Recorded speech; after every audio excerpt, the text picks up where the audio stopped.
The headlights in my rearview mirror had been there for hours, a constant presence on the empty highway. At first, I thought nothing of it. Now, as the sun dipped below the horizon and shadows lengthened across the barren landscape, a chill ran down my spine. The truck was getting closer. I'd always dreamed of taking a solo road trip across the country. The open road, the freedom, the adventure, it all called to me. So when I finally got some time off work, I packed up my old Honda Civic and hit the highway. The first few days were everything I'd imagined. I sang along to the radio, stopped at quirky roadside attractions, and watched stunning sunsets paint the sky. But now on day 4, something felt off. I'd been driving through the desert. For hours, the monotonous landscape, broken only by the occasional cactus or weathered rock formation. The solitude that had felt so freeing before now seemed oppressive. I glanced at my rearview mirror. Again, the truck was still there, a dark silhouette against the fading light. It had appeared behind me shortly after. I'd stopped for gas at a small town, about 100 miles back at first. I barely noticed it. Plenty of people travel these roads, I told myself, but as the miles ticked by and no other cars passed us, unease began to gnaw at my gut. I pressed my foot harder on the accelerator, watching the speedometer creep up 70, 75, 80 miles per hour. The truck matched my speed effortlessly, neither gaining nor losing ground.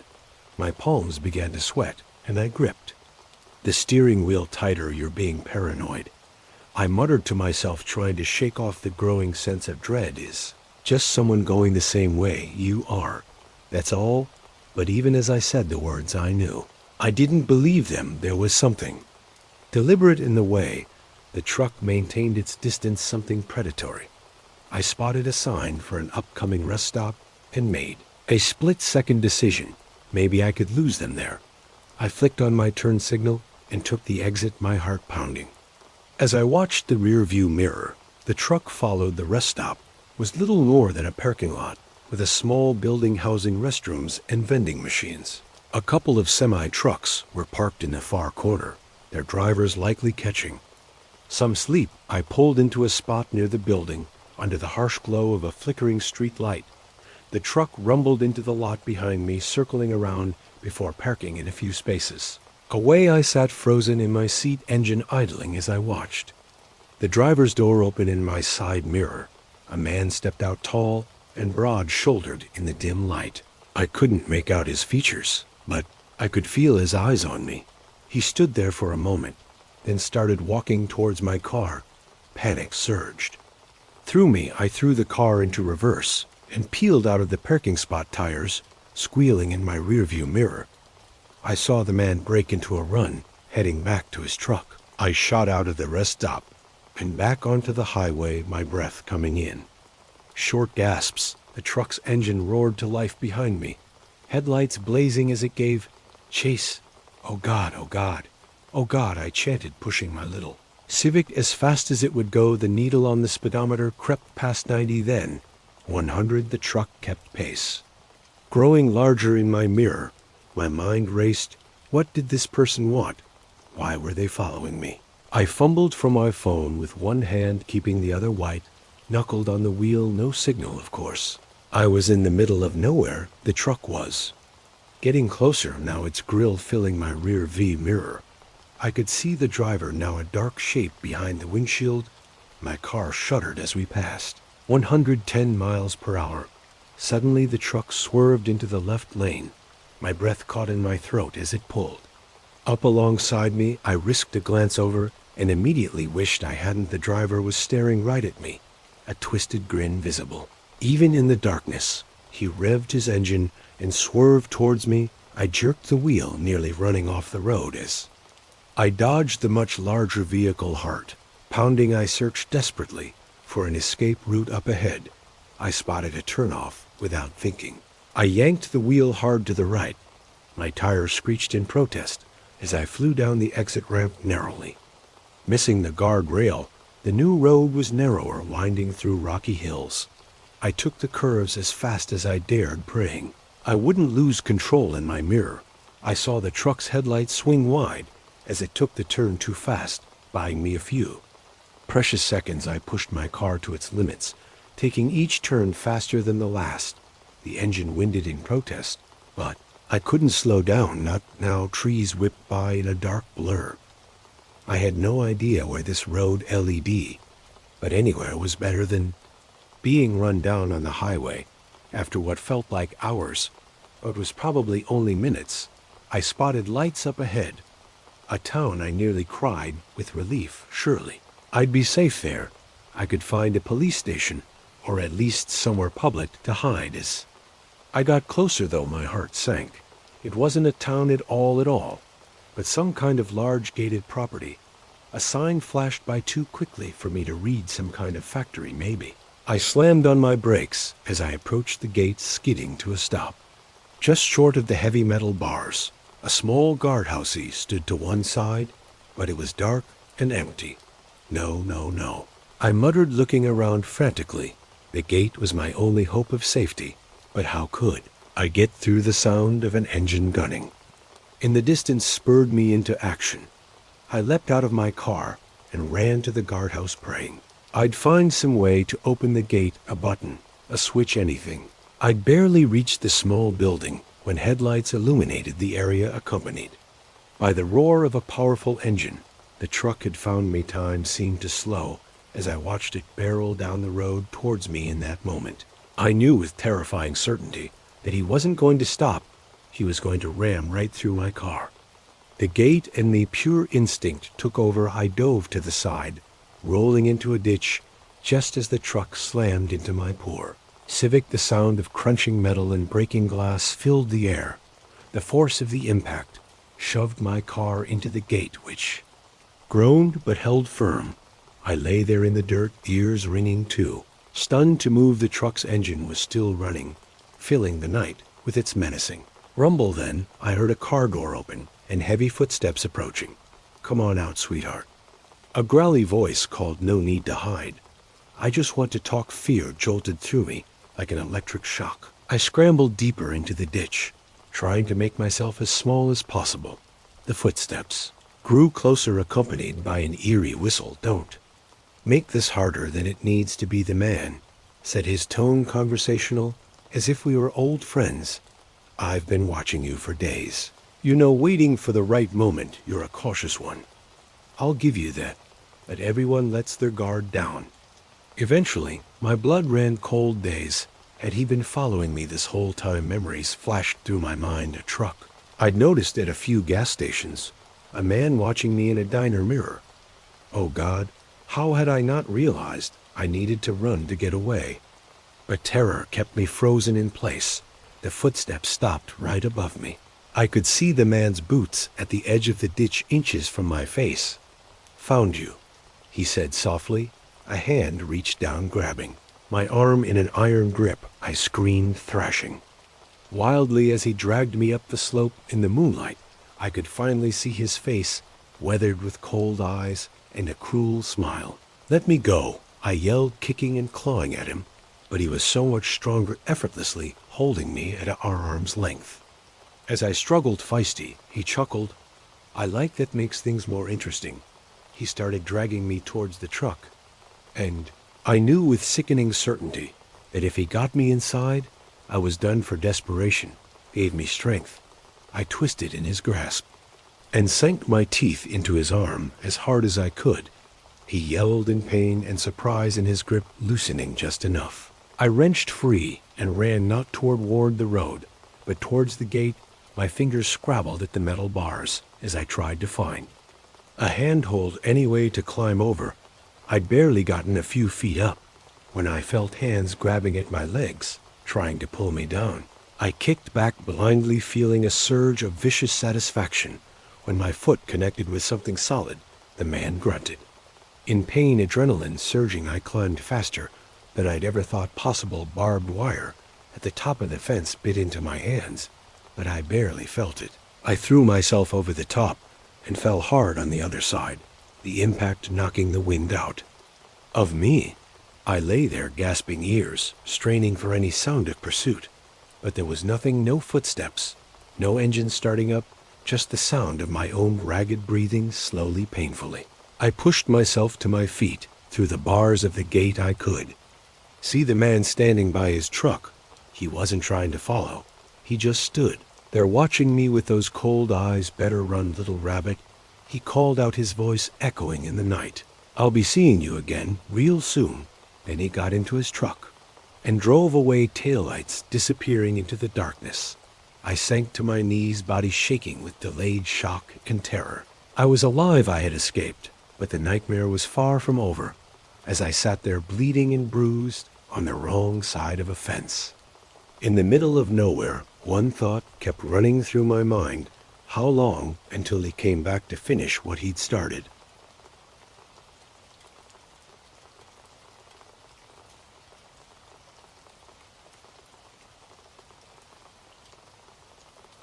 The crunch of dead leaves under my boots was the only sound in the forest, until I heard it, a distant haunting whisper that made my blood run cold. I froze, straining my ears, but the whisper didn't come again.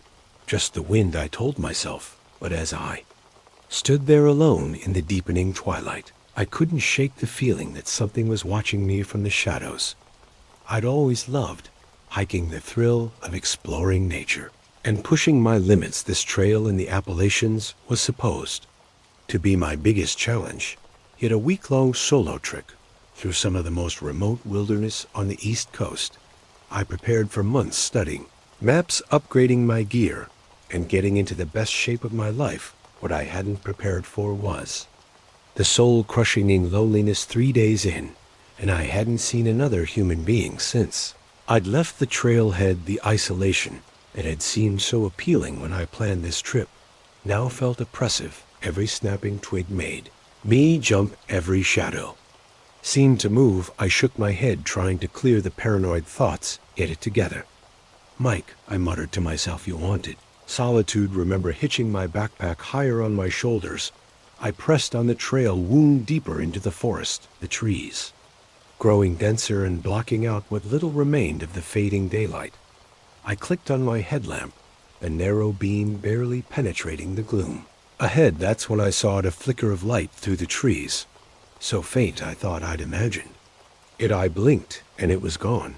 But no, there it was again, a warm yellow glow like a candle in a window. My heart raced. A cabin out here. It wasn't on any of my maps more, but the promise of shelter, and maybe even company, was too tempting to ignore. I veered off the trail, pushing through thick underbrush towards the light. As I got closer, the cabin came into view. It was old, really old. The log walls were weathered gray, the roof sagging under the weight of years, but there was definitely a light in the window, wavering like a candle flame. I approached cautiously, leaves crunching under my feet. The porch creaked ominously. As I stepped onto it, I raised my hand to knock, then hesitated. Something felt off. The hairs on the back of my neck stood up, and that feeling of being watched returned stronger than ever. Before I could talk myself out of it, I tried the door handle. It turned easily, and the door swung open with a long, eerie creak. "Hello," I called out, poking my head inside. "Anyone home?" Silence answered me. The interior was a single room, dimly lit by a lantern.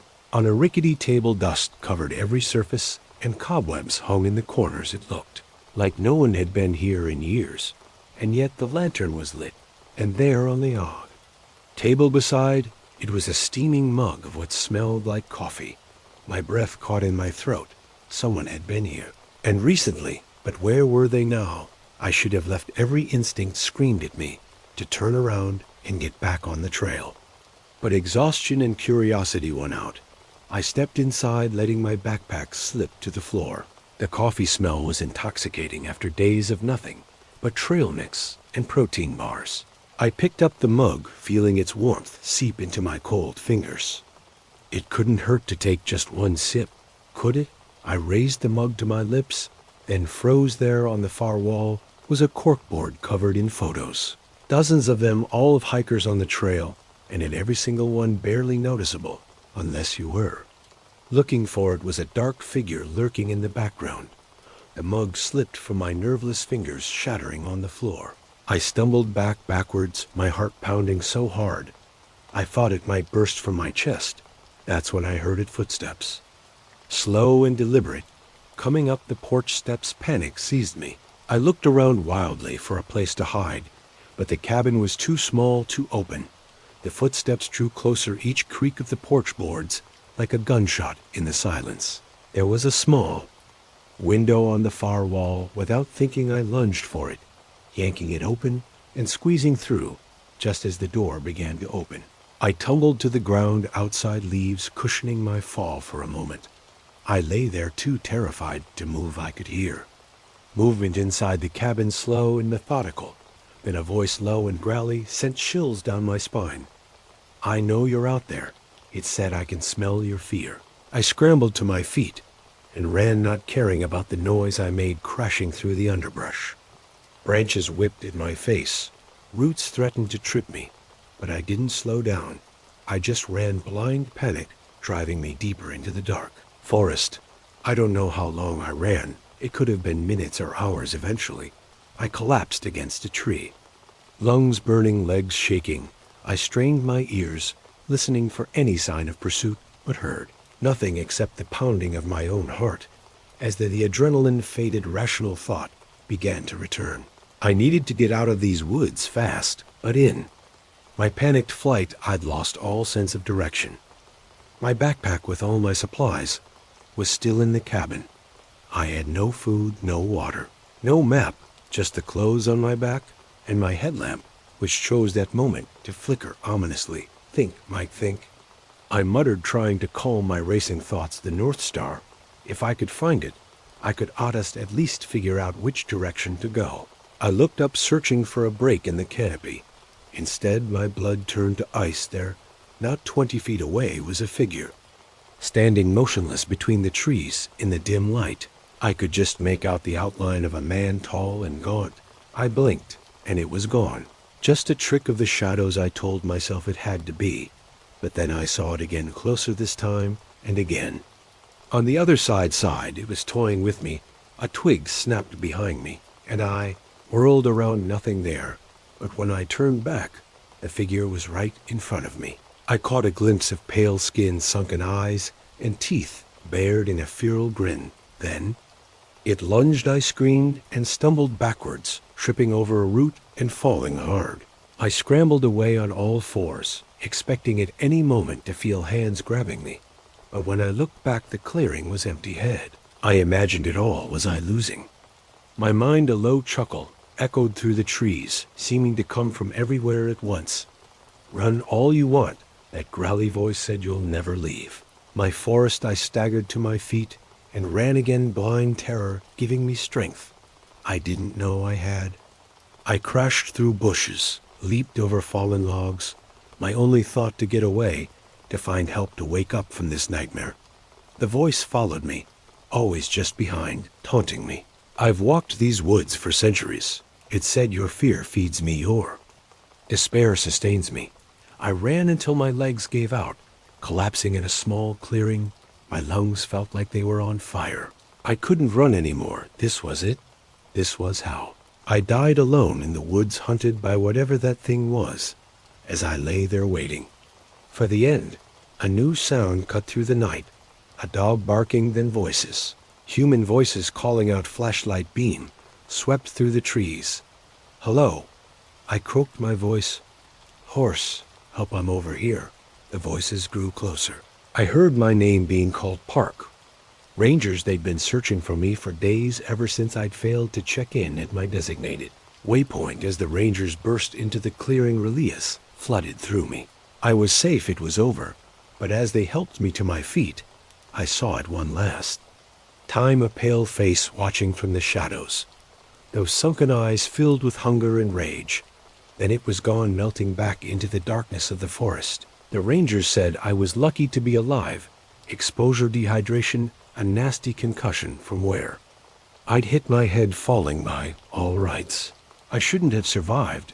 They didn't believe my ramblings about the cabin or the creature in the woods. As my strength returned, even I began to doubt my memories.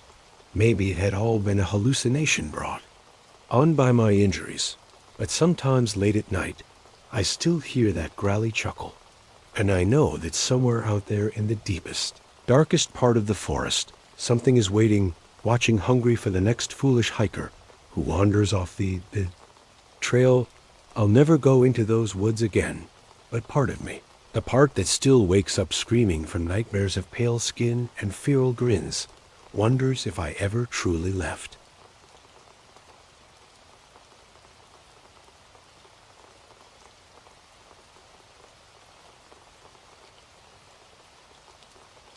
The moment I saw his eyes in the rearview mirror, I knew we'd made a terrible mistake.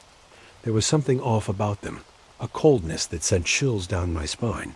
But by then, it was too late. We were already in his truck miles from anywhere with no way out. It had started as a perfect day. My girlfriend Sarah and I were on a road trip through the Southwest.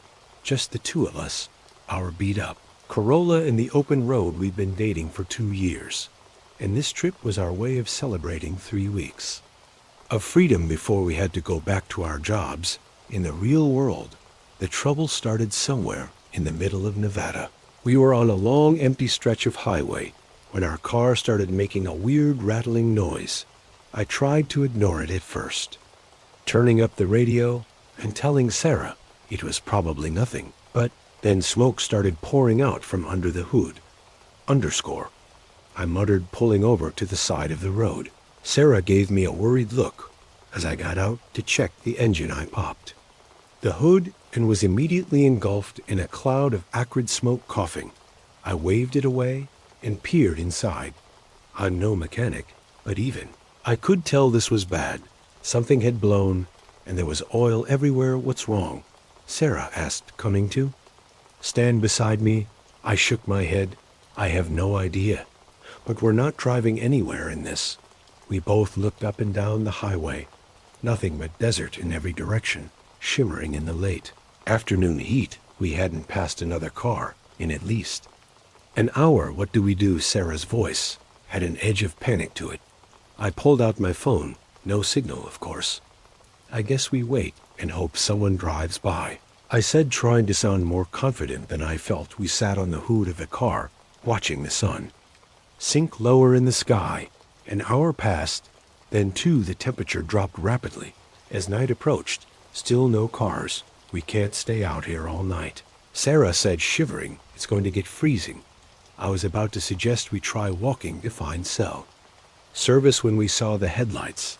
A truck was approaching from the direction we'd come. Relief washed over me as I stood up, waving my arms. The truck slowed and pulled over in front of us. It was an old pickup covered in dust, and DSE, the driver's door opened, and a man got out. He was tall and wiry, probably in his 50s, with weathered skin and a scraggly gray beard. He wore dirty jeans and a flannel shirt. Despite the heat, you folks having some trouble? He called out as he approached. I nodded. Yeah, our car broke down. We've been stuck here for hours. He peered under the hood, then shook his head. It's not going anywhere without a tow. Nearest town's about 60 mi back. My heart sank. We'd never make it that far on foot, especially not at night. The man seemed to read my thoughts. I can give you a ride if you want. I'm heading that way anyhow. I glanced at Sarah. She looked hesitant, and I couldn't blame her. Getting into a stranger's car in the middle of nowhere went against everything we'd ever been taught. What choice did we have? That would be great. I said thank you. We grabbed our backpacks from the car and climbed into the truck. It smelled of cigarettes and something else. I couldn't quite place. The man introduced himself as Earl as he started driving. At first, everything seemed fine. Earl made small talk, asking about our trip and where we were from. But as we drove, I started to notice little things that set me on edge. The way his eyes kept flicking to Sarah in the rearview mirror, how he'd sometimes trail off mid-sentence, like he was distracted by some private thought. And then there was the smell, that odd scent I'd noticed earlier was stronger, now metallic and vaguely sour. It reminded me of something, but I couldn't quite place it. We'd been driving for about half an hour when Earl suddenly turned off the highway onto a dirt road shortcut. he said, noticing my confused look. Save us some time. I wanted to object, to tell him to stick to the main road, but something in his tone made me hold my tongue. Sarah squeezed my hand, and I could feel her trembling slightly. The dirt road wound through the desert, lit only by the trucks. Headlights, we bounced and jolted over the rough terrain Earl had stopped talking now, his eyes fixed on the road ahead. After about 10 minutes, he pulled to a stop in front of an old rundown gas station. The windows were boarded up, and a faded sign hung crookedly above the door. Got to take a leak, Earl said, turning. Off the engine won't be a minute. He got out, slamming the door behind him as soon as he was gone.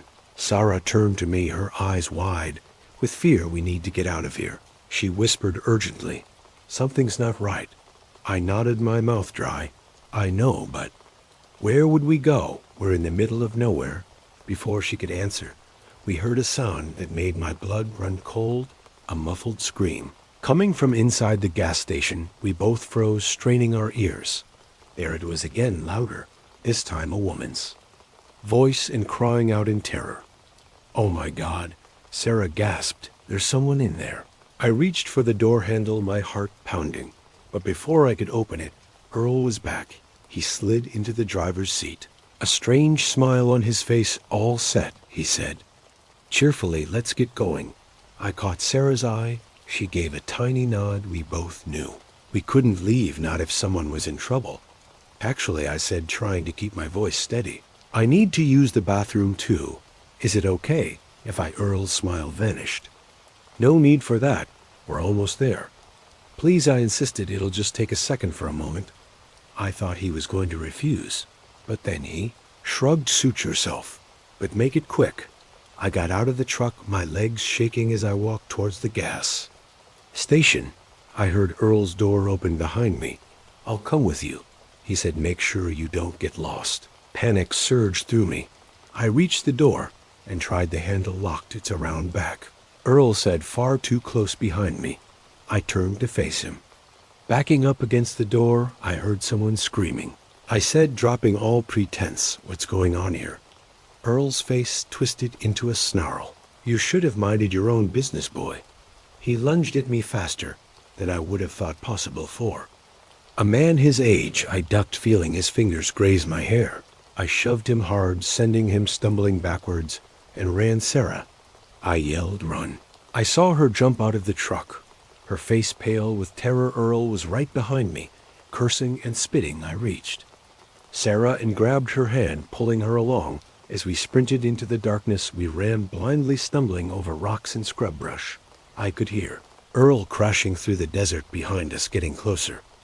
Sarah tripped and fell, crying out in pain. I hauled her to her feet, but those few seconds were all Earl needed. He tackled me from behind, driving me to the ground. The impact knocked the wind out of me. I struggled, trying to throw him off, but he was strong, his weight pinning me down. Get off him, Sarah screamed. I saw her grab a rock and bring it down hard on Earl's head. He grunted in pain and rolled off me. I scrambled to my feet, gasping for air. Earl was already getting up, blood trickling down the side of his face. You're going to regret that, he growled. He reached into his pocket and pulled out a wicked-looking knife. The blade glinted in the moonlight as he advanced on us. Time seemed to slow down. I looked around desperately for something, anything we could use to defend ourselves. That's when I saw it. The glint of metal half buried in the sand. A pipe or a piece of rebar. I couldn't tell which, but it was something. I dove for it just as Earl lunged at Sarah. My hand closed around cold metal, and I swung without thinking. There was a sickening crunch as the pipe connected with Earl's skull. He dropped like a stone for a moment. We just stood there panting. Earl lay motionless at our feet. I felt numb, my mind struggling to process what had just happened. Sarah's voice snapped me back to reality. We need to go now. I nodded, still clutching the pipe. The gas station. We need to check. We approached the building cautiously. The back door was locked with a heavy padlock. I smashed it open with the pipe, my hands shaking. The interior was dark and musty.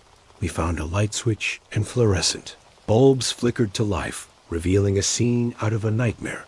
The room was filled with cages, and in those cages, I won't describe what we saw. Some things are better left unsaid. But we got those people out. We called the police from the gas station's old landline. They came along with ambulances and a whole circus of FBI agents. They told us later that Earl had been operating in the area for years that we'd stumbled onto. Something bigger and darker than we could have imagined. They called us heroes. But in my dreams, I still see Earl's cold eyes in the rearview mirror. I still smell that metallic sour scent, and I wonder how many other Earls are out there prowling. The lonely highways waiting for someone's car to break down. Sarah and I, we don't take road trips anymore. Some roads, once you've been down them, you can never go back.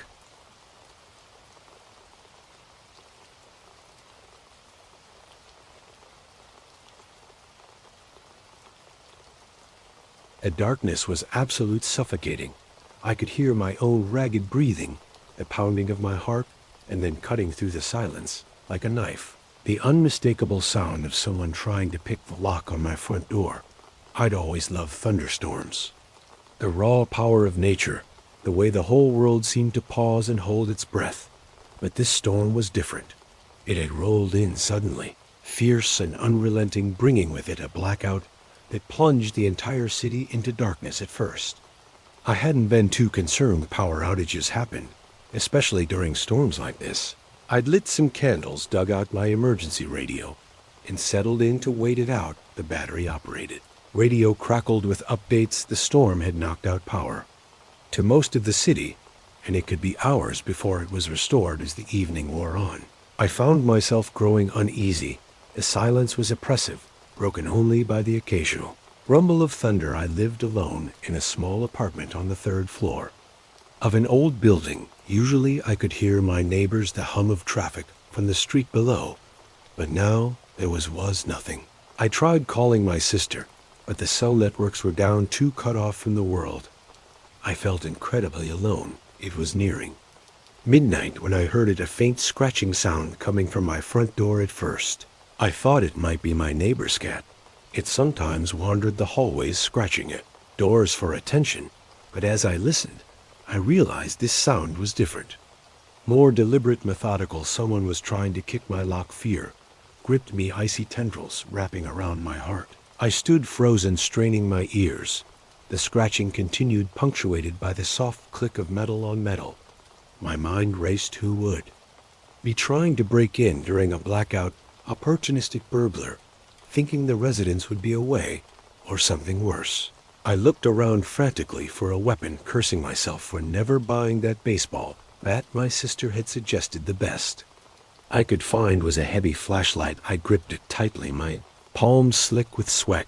The scratching stopped for a moment. There was silence, then a soft click.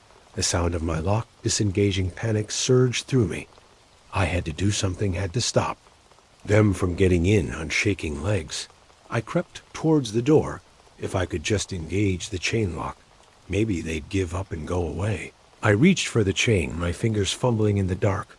Just as I was about to slide it into place, the door began to open. Time seemed to slow down. I saw a hand appear in the gap pail, and thin. Without thinking, I slammed the door as hard as I could. There was a sickening crunch and a howl of pain. The hand disappeared, and I heard a thud as someone fell back into the hallway, adrenaline coursing through me. I slammed the door shut and engaged every lock. Then I backed away, brandishing my flashlight like a club. I've called the police. I shouted, hoping my voice didn't betray my terror. They're on their way right now. It was a lie, of course. With the phones down, there was no way to call for help. But maybe it would be enough to scare them off for a long moment. There was silence. Then a voice came from the other side of the door, low, raspy, filled with barely contained rage. You shouldn't have done that. The words sent chills down my spine. This wasn't some random burglar. This person, whoever they were, had come for me. Specifically, I heard movement in the hallway, the sound of someone getting to their feet, then a thud against my door, hard enough to make it shudder in its frame. They were trying to break it down. I backed away, my mind racing the fire. Escape if I could just make it to the window.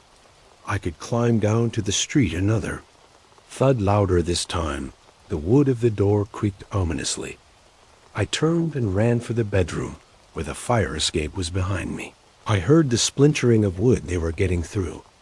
I reached the window and yanked it open, cold rain lashing. My face I climbed out onto the metal grating of the fire, escaped the wind buffeting me. As I began to descend one floor down 2-0, my foot slipped on the wet metal and I nearly fell. I clung to the railing heart, pounding. A flash of lightning illuminated the world for a brief moment, and there, looking down at me from my bedroom window, was a figure tall, gaunt, with eyes that seemed to glow in the darkness. I scrambled down the last flight of stairs and dropped to the alley below, pain shooting through my ankles as I landed, but I couldn't stop. I ran. The rain was coming down in sheets, now soaking me to the bone. I ran blindly through the dark streets, not knowing where I was going, only that I had to get away. I don't know how long I ran. Eventually, I found myself in a part of the city I didn't recognize. The streets were narrow here, the buildings old and crumbling. I slowed to a walk, gasping for breath, trying to get my bearings. That's when I saw the church. It was a small, ancient-looking building, its spire barely visible through the rain, but the door was open, warm light spilling out onto the street. Without thinking, I stumbled towards it. As I got closer, I could hear singing a hymn, soft and comforting. I reached the doorway and collapsed to my knees, exhausted. An elderly woman in a nun's habit appeared, concern etched on her face. "My child," she said, helping me to my feet.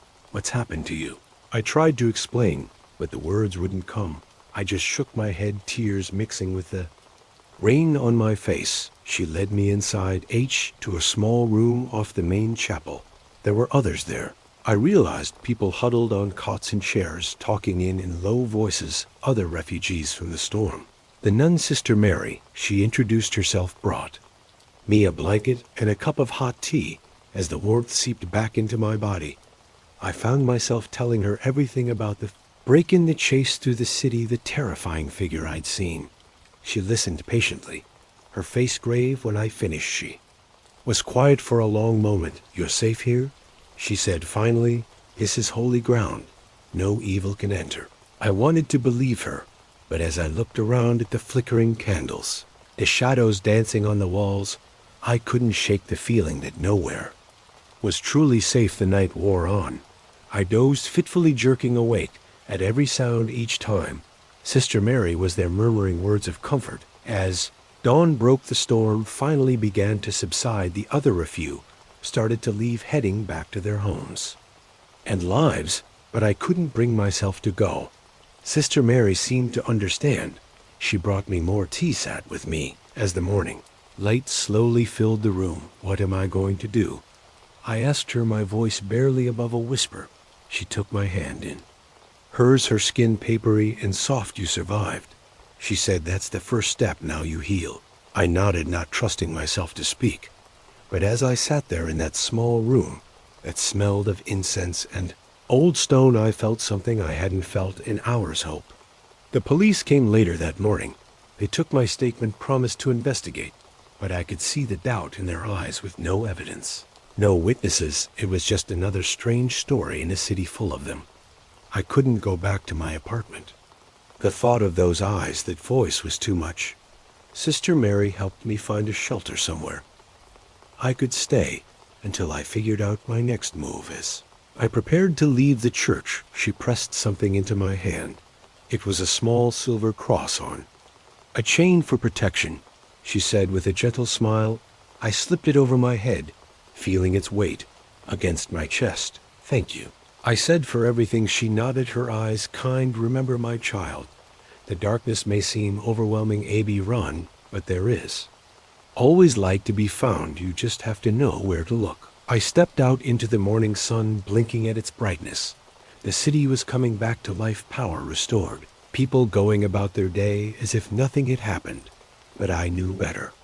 I had seen the darkness that lurked in the shadows, waiting for its chance. And I knew that someday, somehow, I would have to face it again. For now, though I was alive, I was safe. And as I walked down the street, the silver cross cool against my skin. I realized it was enough. It had to be.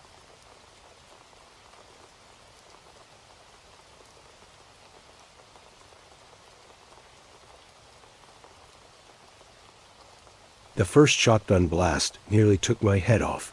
It whistled past my ear, shattering the calm of the forest and sending birds scattering into the sky. In that moment, I realized our quiet camping trip had just become a fight for survival.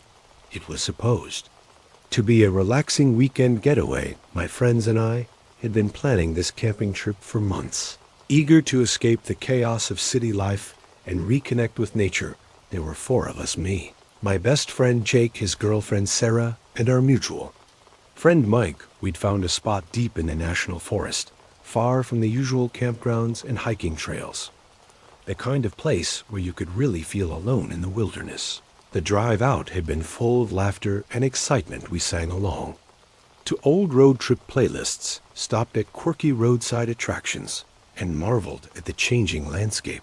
As urban sprawl gave way to rolling hills and dense forests, we arrived at our campsite late Friday afternoon. It was perfect, a small clearing near a babbling brook surrounded by towering pines. We set up our tents, gathered firewood, and settled in for what we thought would be a peaceful evening under the stars. That first night was everything we'd hoped for. We roasted marshmallows, told ghost stories, and stayed up late talking and laughing. The air was crisp and clean, filled with the sounds of crickets and the occasional hoot of an owl. I remember thinking how lucky we were to have found such an untouched piece of paradise. Saturday morning, we woke up early, eager to explore. After a quick breakfast of instant oatmeal and camp coffee, we set off on a hike. The trail was rough and overgrown, clearly not used much, but that only added to the sense of adventure. We spent hours wandering through the woods, marveling at hidden waterfalls and spotting wildlife. It was on our way back to camp that things started to feel off. I noticed it first, a stillness in the air, like the forest was holding its breath. The birds had gone quiet, and even the wind seemed to have died down. Guys, I said, stopping in my tracks, do you hear that? Jake looked at me confused. Hear what exactly? I replied, nothing. It's too quiet, as if on cue. A twig snapped somewhere in the underbrush. We all whirled towards the sound, but there was nothing there, just shadows and leaves. It's probably just a deer, Sarah said, but her voice was tense. We picked up our pace, suddenly eager to get back to the relative safety of our campsite. As we walked, I couldn't shake the feeling that we were being watched.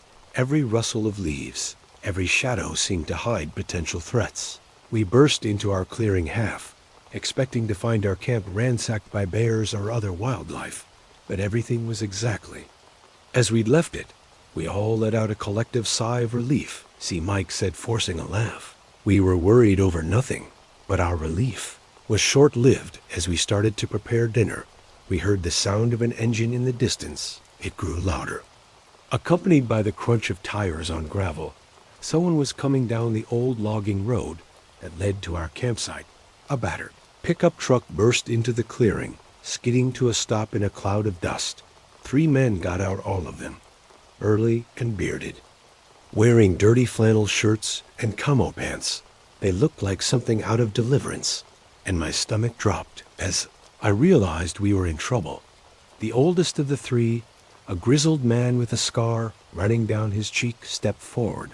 Well, he drawled, what do we have here? Jake, always the diplomat, tried to defuse the situation. Hey there, he said, forcing a smile. We're just camping for the weekend. Is this your land? We didn't mean to trespass. If it is, the man's eyes narrowed. This ain't your land, city boy. This here's our hunting grounds, has been for generations. I glanced at the others, seeing my own fear reflected in their eyes. We were miles from anywhere, with no cell service. If these men decided to cause trouble, there was no one around to help us. We're sorry, Sarah said, her voice shaking slightly. We didn't know. We can leave if you want. The man considered this for a moment, then shook his head. Nah, you folks ain't going nowhere. Not till we decide what to do with you. That's when I noticed the guns. Each of the men had a rifle slung over their shoulder, and the leader had a shotgun in his hands. My blood ran cold as I realized just how bad our situation was. The next few hours were a nightmare. The men made us sit around our campfire while they ransacked our tents, helping themselves to our food and beer. They taunted us, making crude jokes and veiled threats. I could see Jake getting angrier by the minute, his fists clenched at his sides. I prayed he wouldn't do anything stupid. As night fell, the men's mood seemed to darken.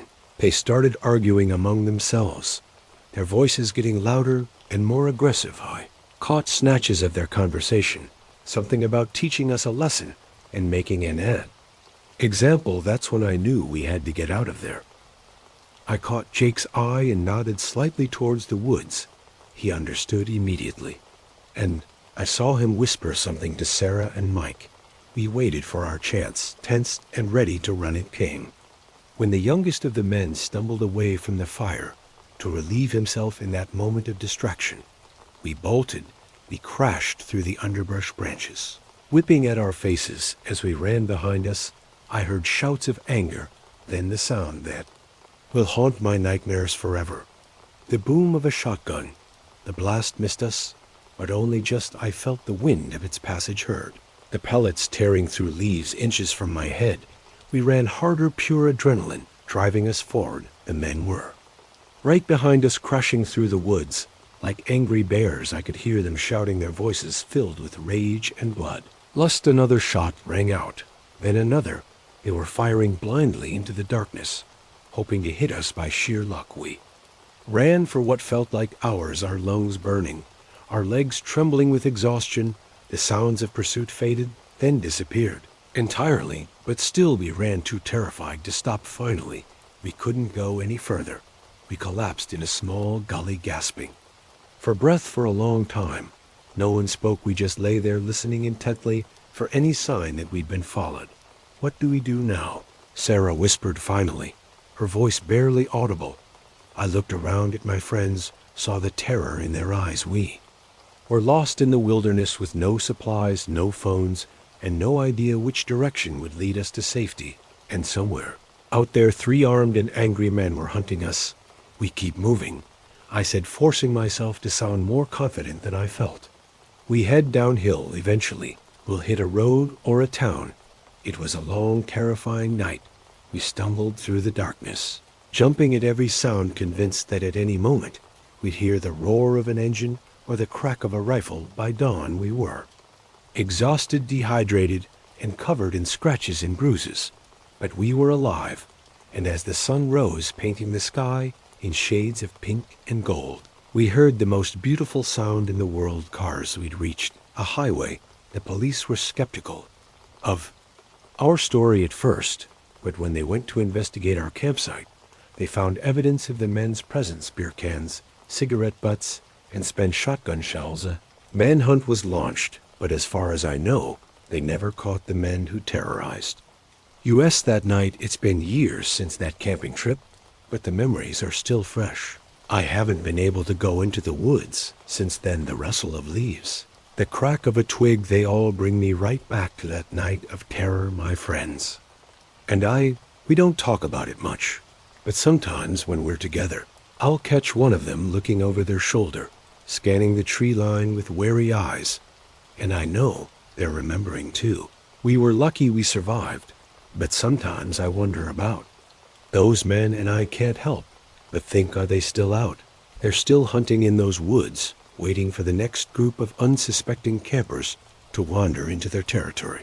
I hope not, but just in case, I'll stick to the city from now on. Some wilderness I've learned is better left unexplored.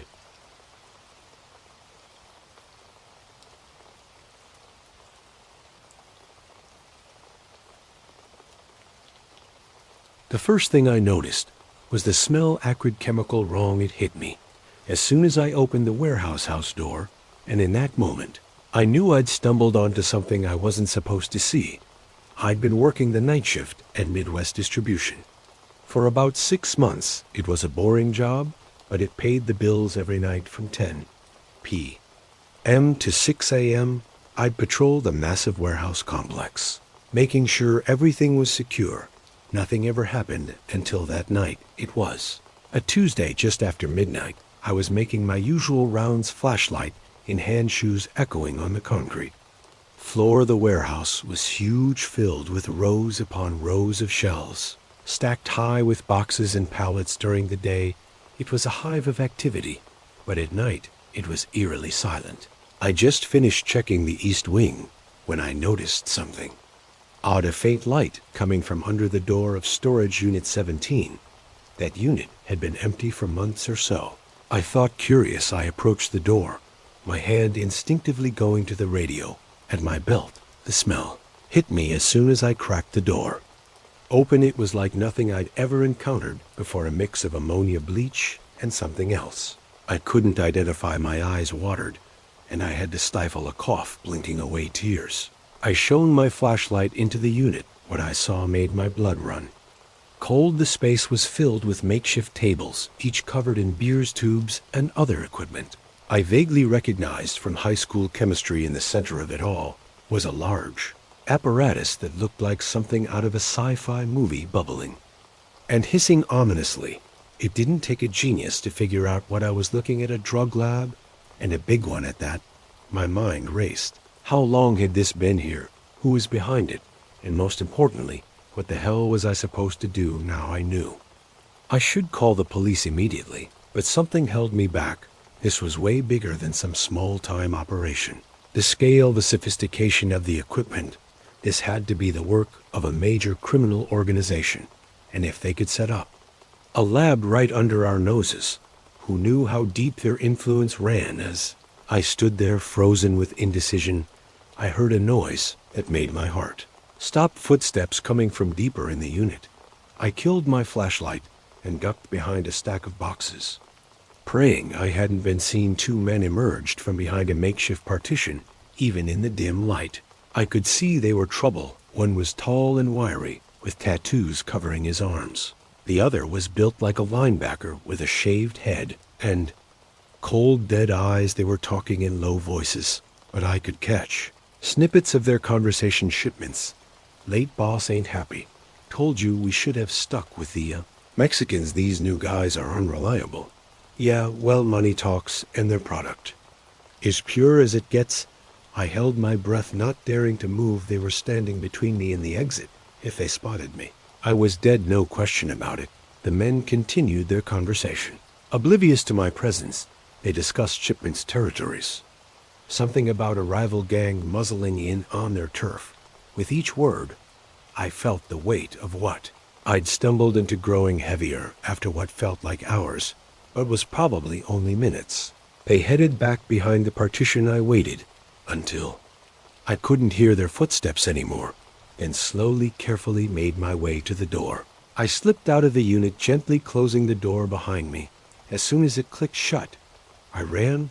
I didn't stop until I reached the security office, my lungs burning and sweat pouring down my face. Safely inside, I locked the door and collapsed into my chair, trying to process what I'd just seen. I knew I had to call the police, but as my hand reached for the phone, a terrible thought struck me.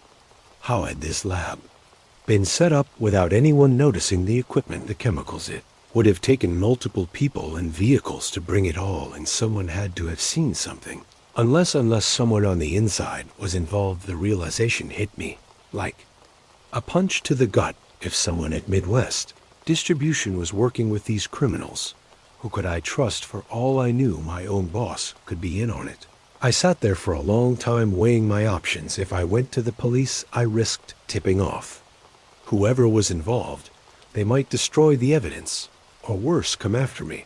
But if I kept quiet, I'd be letting a major drug operation continue right under my nose. In the end, I decided to wait.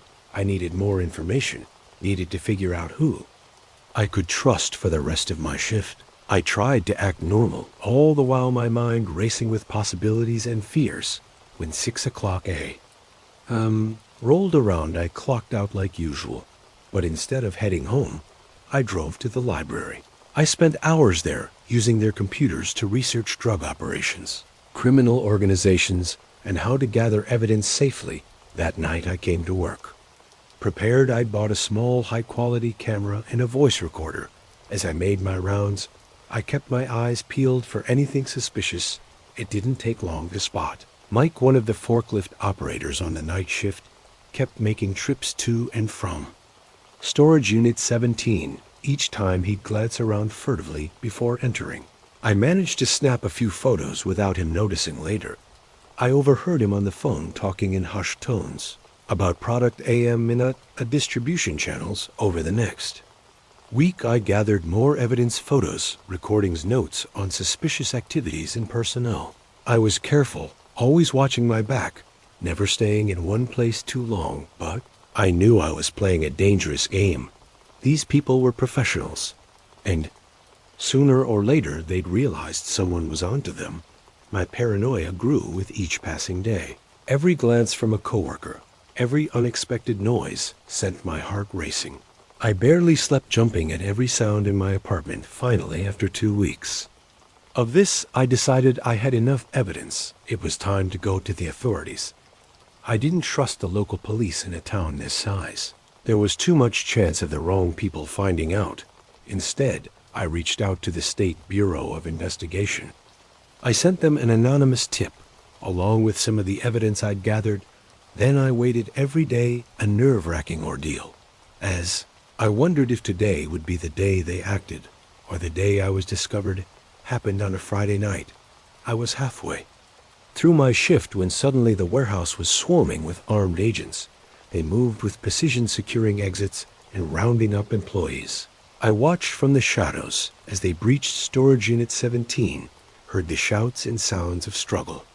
Mike and several other S were led out in handcuffs, looking shocked and angry. An agent approached me, flashing a badge. "Sir, we need to ask you a few questions." I nodded, relief washing over me. It was over. I'd done the right thing. The next few hours were a blur of interviews and statements. I told them everything I knew, handed over all my evidence. They seemed impressed by the thoroughness of my investigation. "You took a big risk." One agent told me, "These people, they're part of a cartel that's been trying to establish a foothold in the Midwest. They wouldn't have hesitated to kill you if they'd found out the gravity of what I'd been involved in hit me. Then I'd known it was dangerous. But hearing it laid out like that, I realized just how close I'd come to disaster in the end. My evidence helped bring down not just a lab, but a significant portion of the cartel's Midwest operation. The agent told me I'd probably saved lives, prevented who knows how many kilos of drugs from hitting the streets. I should have felt proud. Instead, I just felt tired and scared. The State Bureau offered me witness protection, a new name, a new life somewhere far away. Part of me wanted to refuse to believe I could just go back to my old life, but I knew better. The cartel would be looking for whoever had betrayed them, and they had a long memory and a longer reach. So I said yes, left behind everything and everyone. I knew it wasn't easy starting over. There are days I miss my old life terribly. But then I think about that night in the warehouse, the acrid smell, the bubbling chemicals. I think about the lives that might have been ruined by the drugs produced there, and I know I made the right choice. Sometimes doing the right thing comes at a cost, but it's a cost worth paying now. I live in a small town on the West Coast. I have a new job, new friends to them. I'm just another face in the crowd. They don't know about my past, about the night that changed everything. But sometimes, when I catch a certain scent on the wind, chemical, acrid, wrong, I'm right back there in that warehouse. And I remember that sometimes the most dangerous things are the ones hiding in plain sight.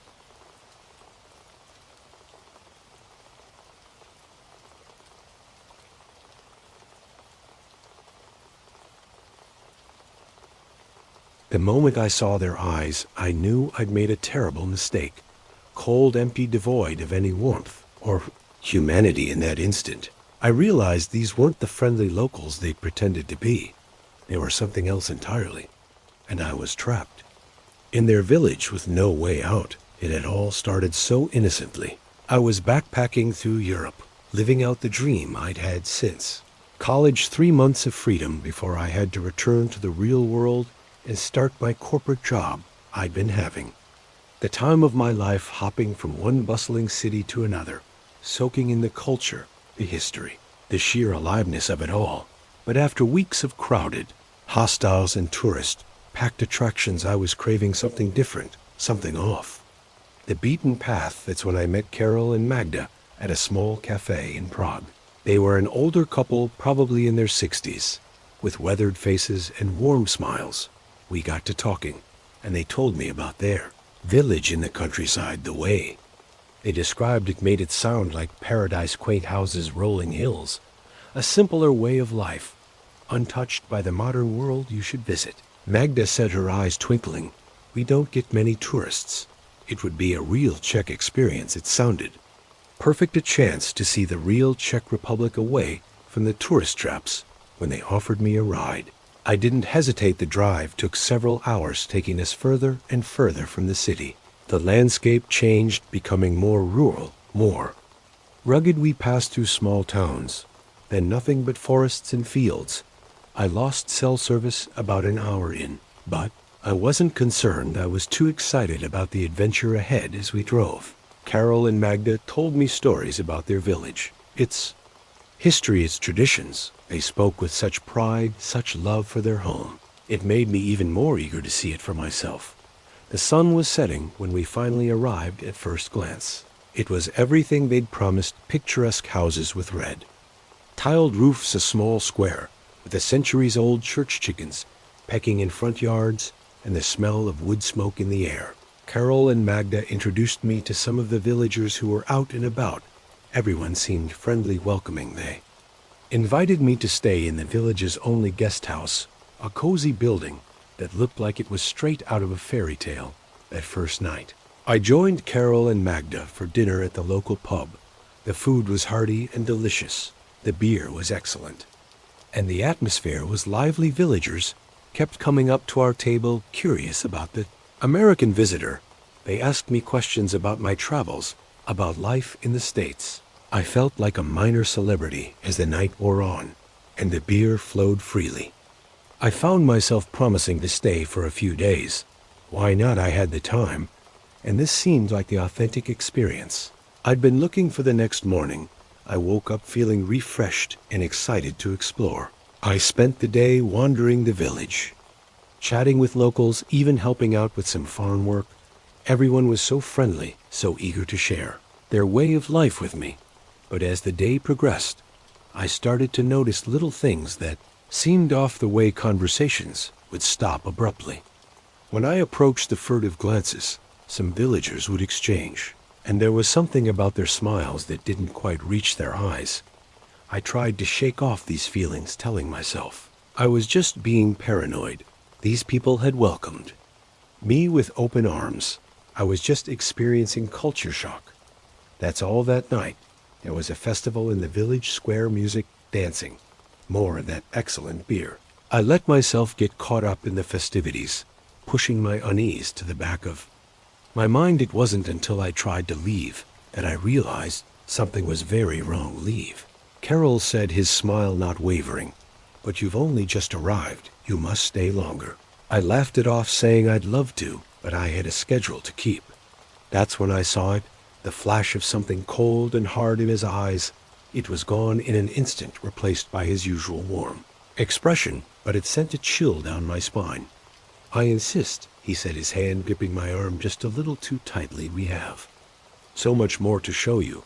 I looked around, suddenly aware of how the villagers had gathered around us. Their faces were still smiling, but their eyes, God, their eyes, they were watching me with a hunger that made my blood run cold. I stammered out an excuse and hurried back to the guest house, and my heart pounding. Something was very wrong here, and I needed to get out now.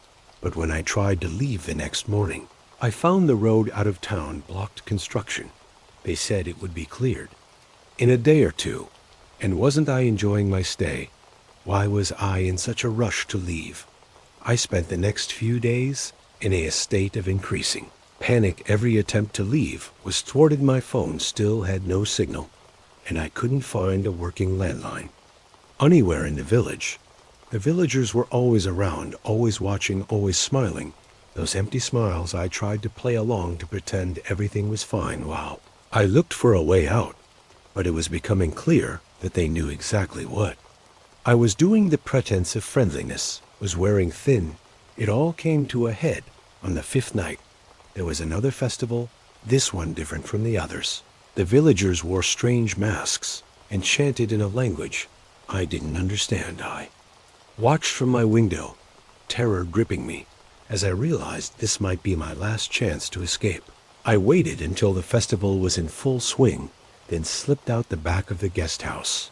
I had a vague idea of which direction the main road was, and if I could just make it to the forest, maybe I could lose them, find my way to another town. I made it to the edge of the village before I heard the shouts they'd spotted me. I ran branches, whipping my face as I plunged into the darkness of the forest behind me. I could hear them coming, dozens of them, their chants turning to howls that didn't sound entirely human. I ran until my lungs burned and my legs felt like lead, but they were always behind me, getting closer.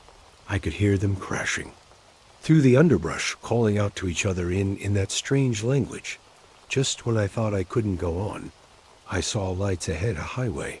I burst out of the tree line, waving my arms frantically at the approaching headlights. The car screeched to a halt, and I practically threw myself at the driver's door. "Please," I gasped. "Help me, they're coming." The driver, an older man, took one look at my wild eyes and torn clothes and unlocked the door. I scrambled in just as the first of the villagers emerged from the forest.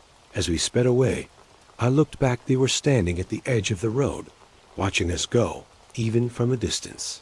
I could see their eyes gleaming in the darkness.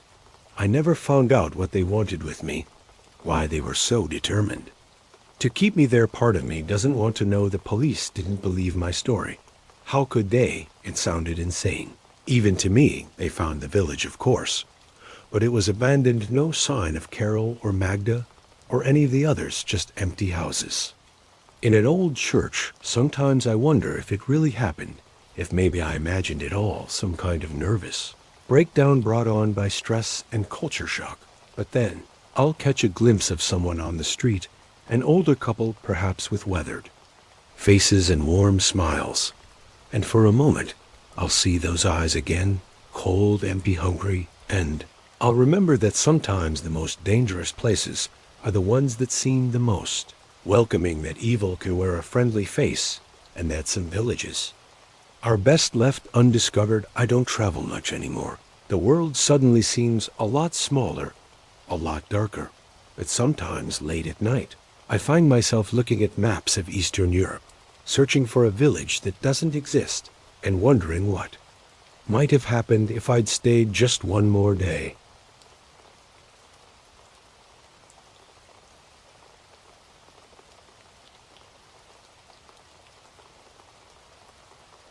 The moment I saw the handwriting on the note, my blood turned to ice. It was the same messy scrawl that had been appearing on our doorstep for weeks. But this time, the message wasn't outside. It was on my bedroom mirror, written in what looked horribly like blood. "I see you when you sleep." We'd moved to the old farmhouse 3 months ago. My wife, Sarah, and I had been dreaming of escaping the city for years when we found this place. 20 acres of land, a charming 19th century house, all for a price that seemed too good to be true. We jumped at the chance. We should have known better. The first few weeks were idyllic. We spent our days fixing up the house, exploring the overgrown fields, and marveling at the silence. No car horns, no sirens, just the wind in the trees and the occasional moo from our neighbors' cows at night. The stars were so bright it took my breath away.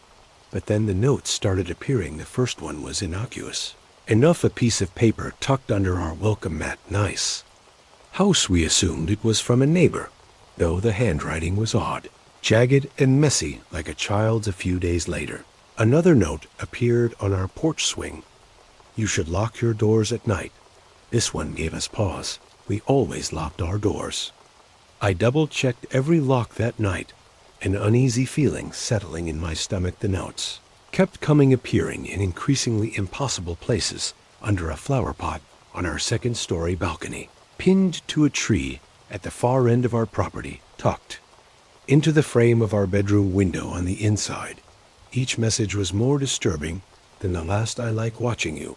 Your wife looks pretty. When she sleeps soon, we called the police. And of course they came out, took a report, but found nothing. No fingerprints, no footprints. No signs of how anyone could have gotten into our locked house. They chalked it up to a prankster, told us to install some security cameras. We did more than that. I bought every security device I could find: cameras, motion sensors, alarms on every door and window. I installed floodlights that covered every inch of our property. I even bought a gun, something I'd always been against. But fear has a way of changing your principles for a while. It seemed to work. The note stopped. We started to relax, to think maybe it really had just been kids playing a sick joke. Then came the night. I found the note on our bedroom mirror. I stared at it, my mind refusing to process what I was seeing. How had they gotten in? We had alarms, cameras, locks on every entrance. I checked them obsessively before we went to bed, like I did every night. Sarah stirred in her sleep, and I quickly wiped away the message before she could see it. She'd been on the verge of a breakdown. Over the previous notes, this one would push her over the edge. I spent the rest of the night poring over our security footage, checking every camera, every sensor. Nothing, no sign of intruders. No alarms triggered. It was as if the note had materialized out of thin air. The next morning I called the police again. This time they took it more seriously. They swept the house, dusted for prints, interviewed our neighbors. Still nothing. Look, the detective said, his face grave. I'm going to be straight with you. This level of intrusion, it's not normal. Whoever's doing this, they're not just some kid playing pranks. You should consider staying somewhere else for a while. But we had nowhere else to go.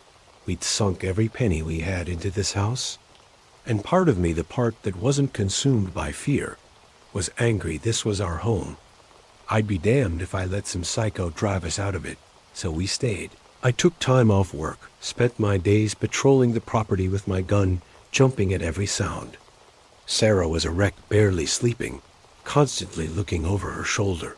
We argued more than we ever had in our 10 years of marriage, the stress eating away at our relationship. The notes kept coming, always in impossible places, inside a locked drawer, in the middle of our perfectly made bed, carved into the bark of a tree that I swear hadn't been marked the day before. We tried everything.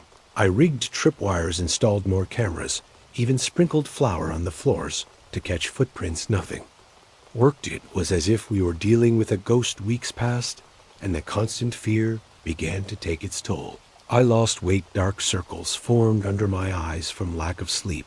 Sarah started talking about seeing shadows out of the corner of her eye, hearing whispers in empty rooms. I worried she was losing her grip on reality.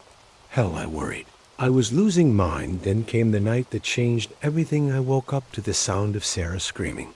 I bolted upright, fumbling for the gun I now kept on my nightstand. In the dim light, I saw a figure standing at the foot of our bed, tall, unnaturally thin, with limbs that seemed too long for its body.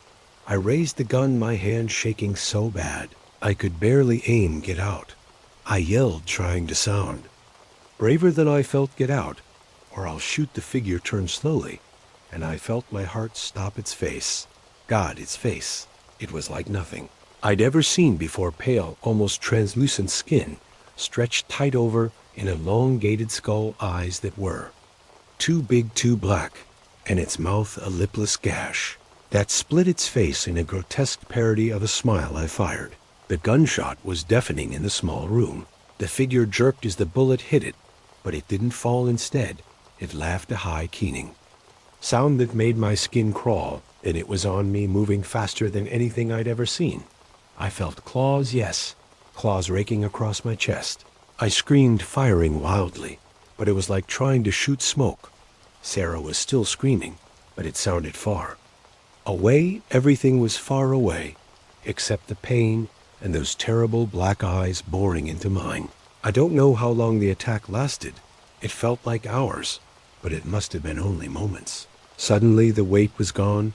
I blinked, trying to clear my vision. The thing was standing by the window, now silhouetted against the night sky.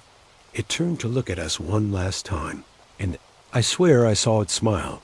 Then it was gone, moving so fast, it seemed to simply vanish. The police cam, of course, they found the bullet holes in the walls, saw the claw marks on my chest, but they didn't find any other evidence. No fingerprints, no DNA. Nothing to suggest anyone else had been in the room. They think we're crazy that we did this to ourselves, driven mad by stress and paranoia. Maybe they're right. Sometimes I wonder if it would be easier to believe that we didn't stay in the house after that night. Couldn't stay. We packed what we could carry and left the next morning, abandoning everything else. We move around a lot now, never staying in one place for too long. Hotels, motels, short-term rentals, always looking over our shoulders, always waiting for the next note to appear, because they do still appear, not as often, but enough to remind us that it's still out there, still watching, still waiting. I don't know what it is, some kind of monster, a demon, a ghost. Does it even matter? All I know is that it's real, and it's not done with us. Sometimes late at night, I think I see a tall, thin shadow outside our window, or catch a glimpse of unnaturally black eyes in a crowd, and I wonder how long we can keep running. How long before it decides to do more than just watch? If you're reading this, take my advice. If you find a house that seems too good to be true, it probably is. And if you start finding notes from someone who can't possibly be there, run, and don't look back. Because some things, once they start watching, you never stop.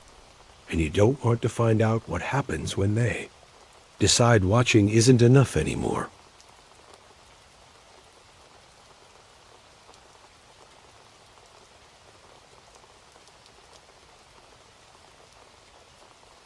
The crunch of leaves under my boots stopped abruptly as I froze, my blood turning to ice there in the clearing where I'd set up camp just hours ago. Were fresh footprints that weren't mine. Someone or something had been here while I was gone and on. Judging by the stillness of the forest around me, they might still be watching. I'd always been an avid solo hiker, priding myself on my ability to navigate the wilderness alone. The solitude, the connection with nature, the sense of self-reliance.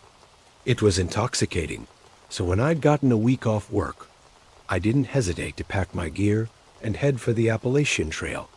I'd hiked sections of it before, but this time I was pushing further deeper into the remote backcountry. The first 2 days were everything I'd hoped for. The weather was perfect, crisp, autumn air filled with the scent of pine and decaying leaves. I'd made good time covering more ground than I'd planned. By the 3rd day, I was well off the main trail in an area so isolated I hadn't seen another soul since yesterday morning. I'd found the perfect campsite, just as the sun was setting. A small clearing near a bubbling stream sheltered by towering pines. I'd set up my tent, gathered firewood, and was just about to start dinner when I realized I'd left my water filter down by the stream. No big deal. I thought it was only a 5-minute walk, but as I approached my campsite on the way back, that feeling of peaceful solitude evaporated in an instant. Something was wrong. The hair on the back of my neck stood up before I even consciously processed what I was seeing. Footprints, large ones much bigger than my own, pressed into the soft earth around my tent. They hadn't been there when I left. I stood frozen at the edge of the clearing, my eyes darting from the footprints to the surrounding forest. The woods suddenly seemed sinister, the lengthening shadows hiding potential threats. I strained my ears, but heard nothing over the pounding of my own heart. Slowly, carefully, I approached my tent. Nothing seemed disturbing at first glance, but then I noticed my backpack. I always left it just inside the tent flap, but now it was sitting outside, slightly unzipped. With shaking hands, I opened it further. My breath caught in my throat. My food was gone, every energy bar, every freeze-dried meal, even the trail mix I'd made myself, all of it vanished. Panic started to set in. I was at least 2 days' hike from the nearest town with no food, but that was secondary. To the more immediate concern, whoever had done this could still be nearby. I debated calling for help, but there was no cell service this far out. I had an emergency beacon, but did this qualify as an emergency? I wasn't hurt, just scared as darkness. I realized I had to make a decision: hike out now in the dark, risk getting lost, or spend the night here knowing someone was out there. In the end, fear of the unknown forest at night outweighed my fear of the mysterious intruder. I decided to stay, but sleep wouldn't come easy. I built up my fire, creating a circle of light that felt pitifully small against the pressing darkness of the forest. Every snap of a twig, every rustle of leaves made me jump. I kept my hiking knife close, though. I doubted it would be much use against whatever was out there, as the night war on my imagination ran wild. Was it a bear unusually adept at opening zippers? A desperate hiker stealing food to survive, or something worse? I must have dozed off eventually, because I woke with a start, disoriented. The fire had died down to embers, and the forest was pitch black for a moment. I couldn't remember where I was or why I felt so afraid. Then I heard its footsteps, slow and deliberate, circling the clearing. I sat up, my heart pounding so hard I thought it might burst from my chest. I fumbled for my flashlight, but my hands were shaking so badly. I dropped it. The footsteps stopped. Hello. I called out, my voice embarrassingly weak. Is someone there? Silence. Not just quiet, but in absolute absence of sound. No insects chirping, no leaves rustling, as if the whole forest was holding its breath. Then a voice, low and growly, coming from just beyond the ring of fading fur light. You shouldn't be here. I scrambled to my feet, spinning around, trying to pinpoint the source of the voice. Who's there? What do you want? A chuckle, cold and mirthless. Want? I want you gone. This is my forest. You're trespassing. I'm sorry, I said, hating how my voice trembled. I didn't know. I'll leave first thing in the morning. I swear. Another chuckle, closer, this time morning. No, you'll leave now. I saw movement in the shadows. A figure, impossibly tall and thin, stepped into the fading circle of light. My breath caught in my throat. It looked wrong, like a man, but stretched out, distorted. Its arms were too long, hanging down past its knees. Its face was hidden in the shadow of a wide-brimmed hat, but I caught a glint of eyes reflecting the firelight. What are you? I whispered. It cocked its head to the side, the movement jerky and unnatural. I'm the guardian of these woods, the protector, the one who keeps people like you out.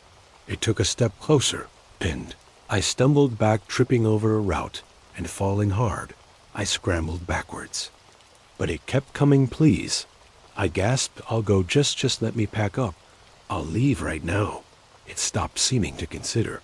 No, you'll leave now, as you are. Consider your belongings payment for your trespass.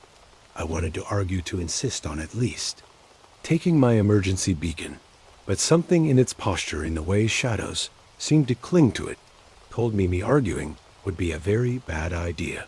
I got to my feet, legs shaking so bad I could barely stand.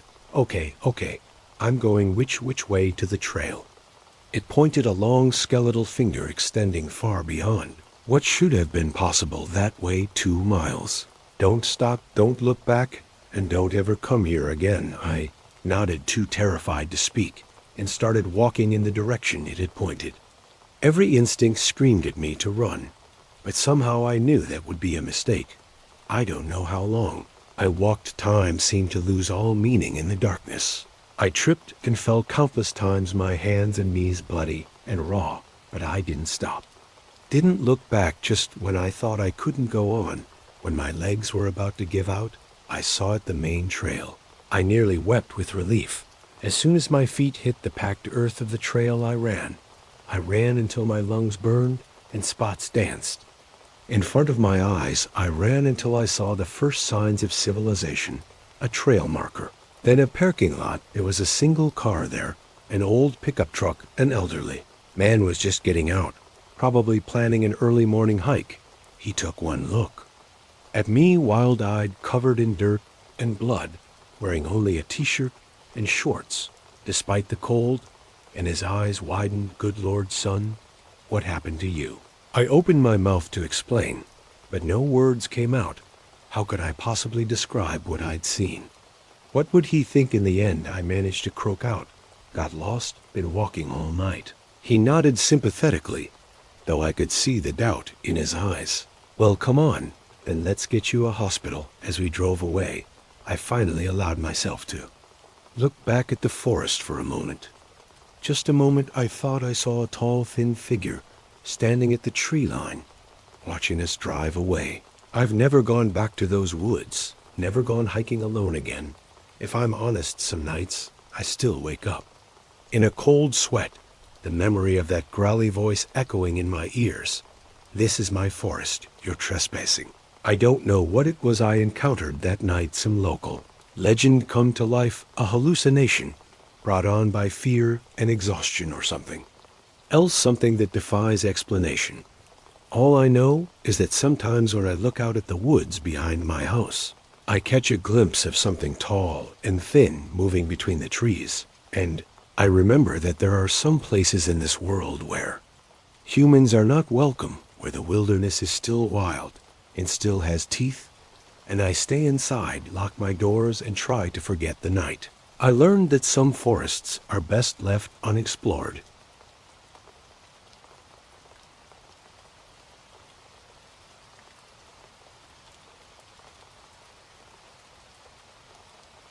I should have known better than to pick up a hitchhiker on a night like this. The rain was coming down in sheets, turning the lonely stretch of highway into a treacherous mirror of black ice and blurred headlights. But there he was, a lone figure on the side of the road, thumb outstretched, and I felt a pang of sympathy.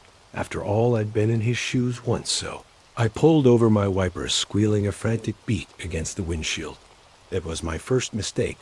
A scent hit me before I even got a good look at him, a musty, damp smell that made my nose wrinkle. He slid into the passenger seat with a grunt of thanks, water dripping from his oversized raincoat. Appreciate it, he mumbled, his face hidden beneath the coat's hood not folks had. Stop on a night like this, no problem, I replied, trying to sound casual as I pulled back onto the road. Where you headed? Oh, just up the way a bit, he said vaguely, waving a gloved hand. Don't want to be a bother. I'll let you know when to drop me. Nodded, focusing on the road ahead. The rain, if anything, was coming down harder. Now lightning flashed in the distance, briefly illuminating the barren landscape around us. We drove in silence for a while. The only sounds, the rhythmic swish of the wipers and the drumming of rain on the roof. I was starting to relax a bit when he spoke again, his voice low and growly. So what's your story? I glanced at him, caught off guard by the question. My story. He chuckled, a dry sound that reminded me of rustling leaves. Yeah, your story. What brings you out on a night like this, running to something or from something? I shifted uncomfortably in my seat. There was something about his tone that set me on edge. Just heading home from a business trip, I said, trying to keep my voice neutral.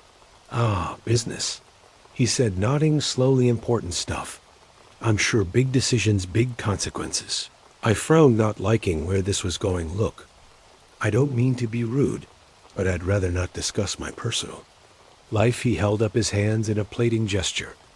No offense meant friend, just making conversation. It's a long, dark road. After all, we lapsed back into silence.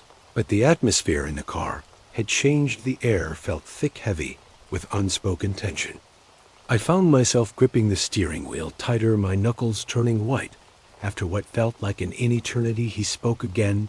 You ever think about the choices we make, how one small decision can change everything? I didn't respond, hoping he'd take the hint and stop talking.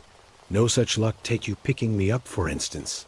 He continued, his voice taking on an almost dreamy quality. What if you'd driven past? What if I'd been standing a mile down the road instead? Funny how fate works, isn't it? I suppose, I muttered, desperately wishing I trusted my initial instincts, and kept driving. Lightning flashed again, closer this time, and in that brief moment of illumination, I caught a glimpse of his face beneath the hood. What I saw made my blood run cold. His skin was pale, almost translucent, stretched tight over sharp cheekbones. But it was his eyes that truly terrified. Me, black as pitch with no whites visible at all. They seemed to swallow the light, two bottomless pits staring right through. Me, I must have made some sound of distress, because he turned to look at me fully, those terrible eyes locking onto mine. Something wrong.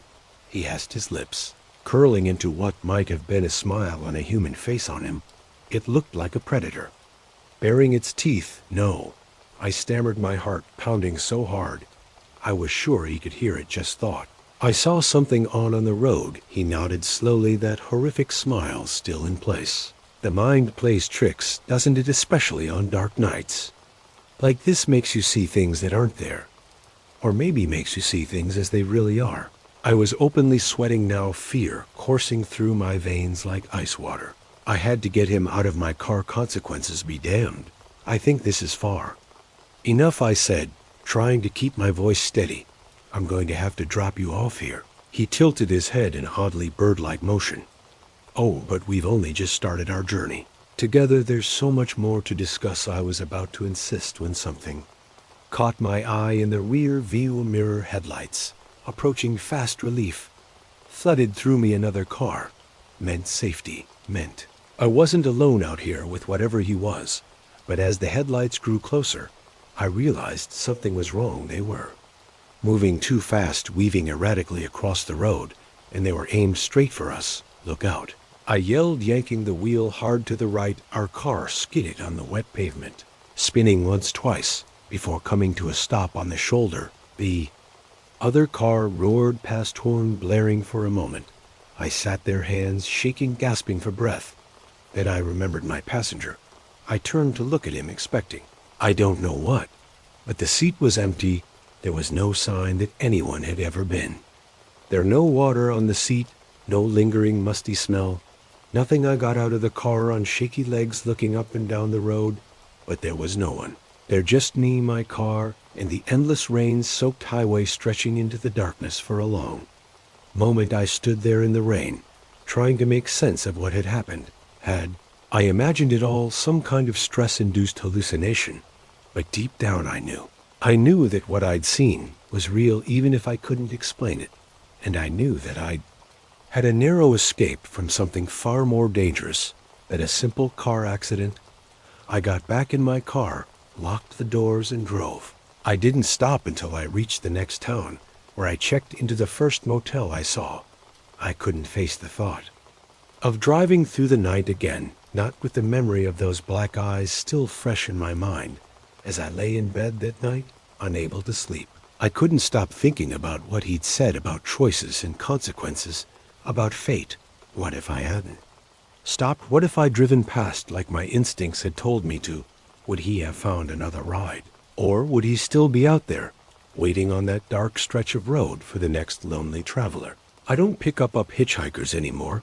I don't drive at night if I can help it, especially when it's raining. And sometimes when I'm on a long, empty stretch of road, I'll catch a glimpse of something in my rearview mirror, a figure standing on the roadside, thumb outstretched. But I don't stop. I don't even slow down. I just grip the wheel tighter and keep driving, trying to outrun the memory of that night and the realization that came with it, that sometimes the most dangerous monsters aren't the ones that chase you. They're the ones that wait for you to invite them in. And as I drive, I can't help but wonder, how many others has he ridden with? How many didn't make it to the end of their journey? And most chillingly of all, was I lucky or was I spared? I don't have answers to these questions. But I do know one thing for certain. If you're ever driving on a dark, rainy night and you see a lone figure on the side of the road, keep driving, no matter how bad you feel, no matter how harmless they might seem. Keep driving and don't look back, because you never know who or what be looking for a ride, and some passengers, once they get in, never truly leave.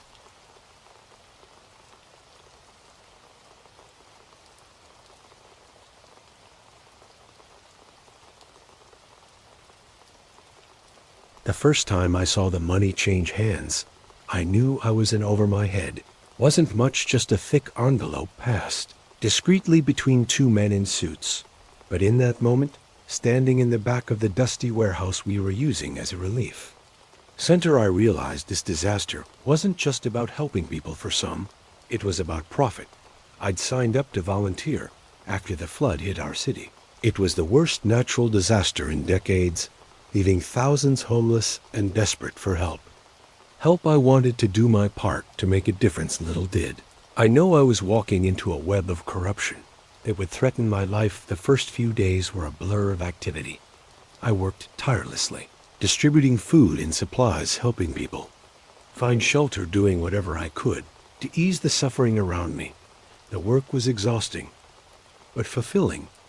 I felt like I was making a real impact. It was about a weekend when I started noticing things that didn't quite add up. Supplies that were logged as distributed, but never seemed to leave the warehouse. Donations that came in, but weren't recorded.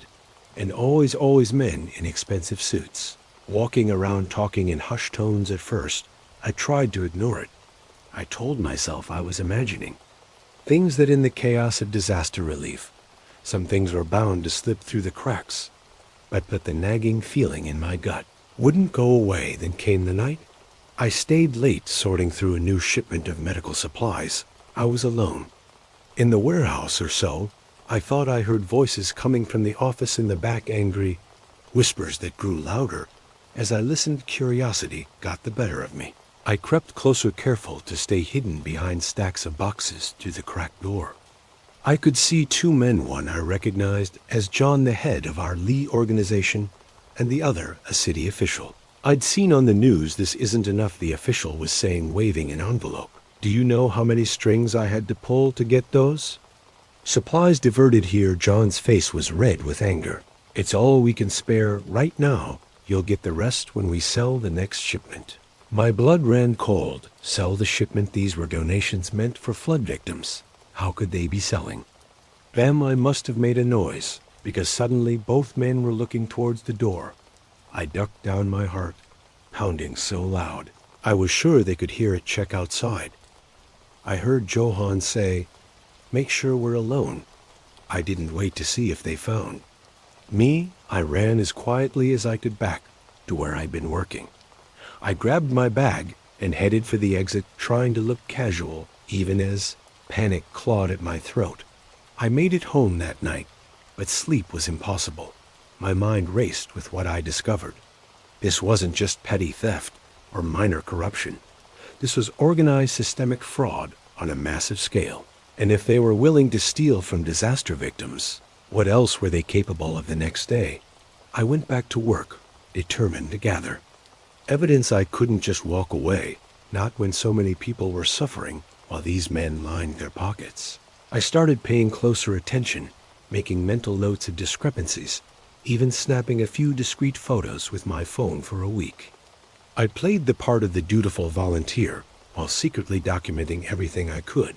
I was careful, or so I thought, but in a place like that, with so much at stake, someone is always watching. It was Sarah, who warned me first. She was another volunteer, young and idealistic like me. We'd become friends over long hours of work. She caught me after our shift, her eyes darting nervously. Be careful, she whispered. They're asking questions about you. I think they suspect something. I tried to brush it off to reassure her everything was fine, but inside my stomach churned with fear. That night, I decided it was time to go to the authorities. I had enough evidence to at least warrant an investigation. I never got the chance the next morning. I arrived at the warehouse to find it swarming with police. For a moment, I felt a surge of hope. Had someone else come forward? Were they finally shutting this operation down? Then I saw John talking to the officers, pointing in my direction. Two policemen approached me, their faces grim. Ma'am, we need you to come with us. One said, we have some questions about some missing supplies. I was stunned. They were framing me. How could they have turned this around so quickly? I spent the next 12 hours in a small interrogation room answering the same questions over and over. They showed me doctor logs with my signature, security camera footage that had been edited to show me taking boxes out to my car. It was all lies. Yeah, but it was convincing. If I hadn't lived through it myself, even I might have believed it. They let me go eventually. But the message was clear. They had the power to destroy my life if I didn't back off. I went home that night, feeling defeated and terrified. What could I do against an organization with this much influence? But as I sat in my dark apartment, jumping at every sound, anger began to replace my fear. How dare they? How dare they steal from people who had lost everything?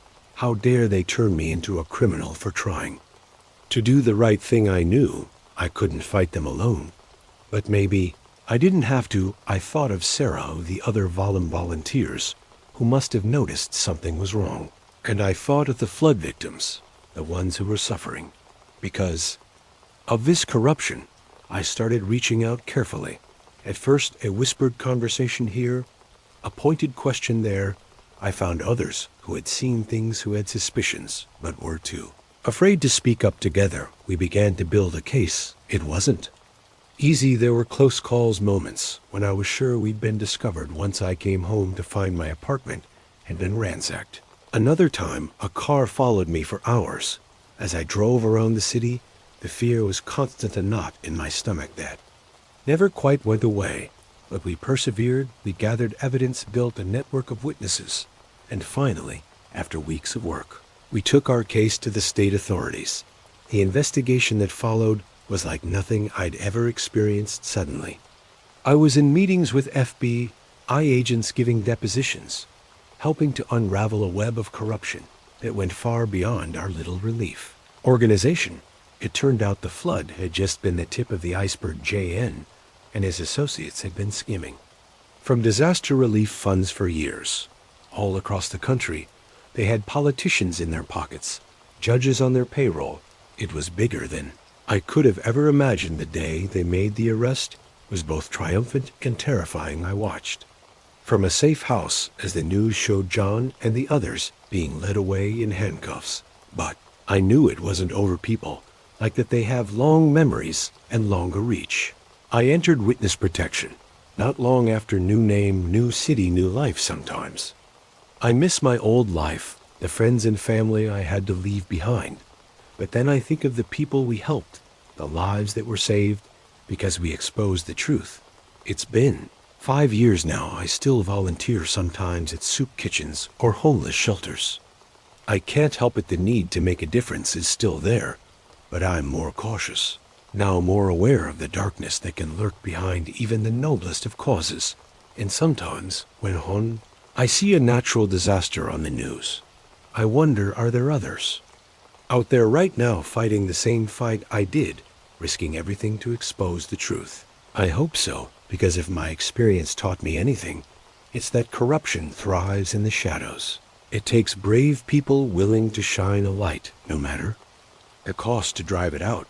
So if you're out there, if you see something wrong, don't stay silent. Speak up, fight back. It won't be easy. It might be the hardest thing you ever do, but it's worth it, because in the end, the truth always matters. And who knows, maybe someday, thanks to people like us, there won't be any shadows left for the corrupt to hide in.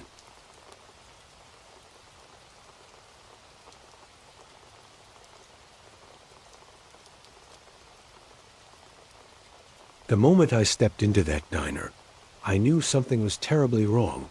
The air was thick with tension, and every eye turned to me with a mix of suspicion. And was that fear? I should have turned around right then, gotten back in my car, and driven. Until this godforsaken stretch of highway was just a bad memory. But I was tired, hungry, and my car was running on fumes. So I stayed. That was my first mistake. I'd been driving for hours, pushing through the night on my way cross country for a new job. The highway had been empty for miles, nothing but darkness, and the occasional flicker of my headlights catching a road sign. When I saw the neon glow of the diner sign ahead, it was like an oasis in the desert. Sally's truck stopped, the sign proclaimed in flickering red letters, open 24 hours. I pulled into the nearly empty parking lot, my tires crunching on gravel. There were only 2 other vehicles, a beat-up pickup truck and a semi parked off to the side. As I cut the engine, the silence pressed in around me, broken only by the faint buzz of the neon sign The bell above the door jingled as I entered, the sound oddly cheerful in the tent atmosphere. The diner looked like it hadn't been updated since the 1950s cracked vinyl booths scratched. Formica counter faded posters advertising brands that probably didn't exist anymore. There were only a handful of people inside. A weathered-looking trucker sat at the counter, hunched over a mug of coffee in one booth. A young couple whispered intently to each other, their food untouched, and behind the counter stood a waitress who had to be in her 60s, her gray hair pulled back in a tight bun. "Sit anywhere you like, hun," she called out, her voice strained. Despite the friendly words, I slid into a booth, the vinyl squeaking beneath me. The waitress bustled over notepad and hand up close. I could see the lines of stress etched into her face. The way her eyes darted nervously around the diner. "What'll it be?" she asked, pen poised. "Just coffee for now, thanks," I replied. "And maybe a menu." She nodded, turning away without another word as she poured my coffee. I noticed her hands were shaking slightly. I was just about to ask if everything was okay when the bell above the door jingled again. Atmosphere in the diner, already tense, suddenly became electric. I turned to look and felt my blood run cold. 3 men had entered, all wearing dark clothes and grim expressions. The leader, a tall man with a scar running down his cheek, surveyed the diner with cold eyes. When his gaze landed on me, I felt a chill run down my spine. They took seats at the counter, and the waitress approached them, her movement stiff and robotic. "Evening, Sally," the scarred man said, his voice low and menacing. "A busy night, Sally." Apparently, the owner as well as the waitress managed a tight smile. "What kind can I get you boys?" "Oh, I think you know what we want," he replied, leaning in close. "It's the first of the month." After all, I couldn't hear Sally's response, but I saw her nod and disappear into the back. The 3 men turned their attention to the rest of us, their eyes predatory. "Evening, folks," the scarred man called out. "Don't mind us, just taking care of a little business." The young couple in the booth huddled closer together, while the trucker at the counter seemed to shrink into himself. I pretended to be engrossed in my menu, but my mind was racing. What had I walked into? Sally returned a few minutes later, carrying a small envelope. She handed it to the scarred man, who opened it and began counting the contents. His face darkened. "This isn't enough, Sally," he growled. "We had an agreement. Business has been slow." Sally replied, her voice barely above a whisper. "Please, I need more time." The scarred man stood up, suddenly looming over Sally. "We've given you plenty of time. Maybe we need to send a stronger message." One of his companions stood up and moved towards the kitchen. I heard the sound of breaking glass, followed by Sally's cry of distress. Something inside me snapped. Maybe it was the exhaustion from the long driving, or the tension in the air, or just a lifetime of watching bullies get away with this kind of thing. Whatever it was, I found myself on my feet before I could think better of it. "Hey," I called out, my voice sounding braver than I felt. "Leave her alone." The diner fell silent. The scarred man turned to me, his eyes narrowing. Well, he said, his voice dangerously soft. "Looks like we have a hero in our midst." He took a step towards me, and I fought the urge to back away.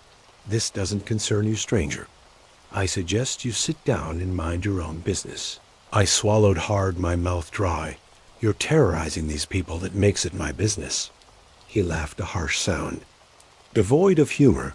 "You have no idea what you're getting into, do you?" Before I could respond, the trucker at the counter suddenly spoke up. "He's right," he said, his voice gravy. "This has gone on long enough." The scarred man whirled on him. "You stay out of this, old man." But something had changed. The young couple stood up, moving to stand beside me.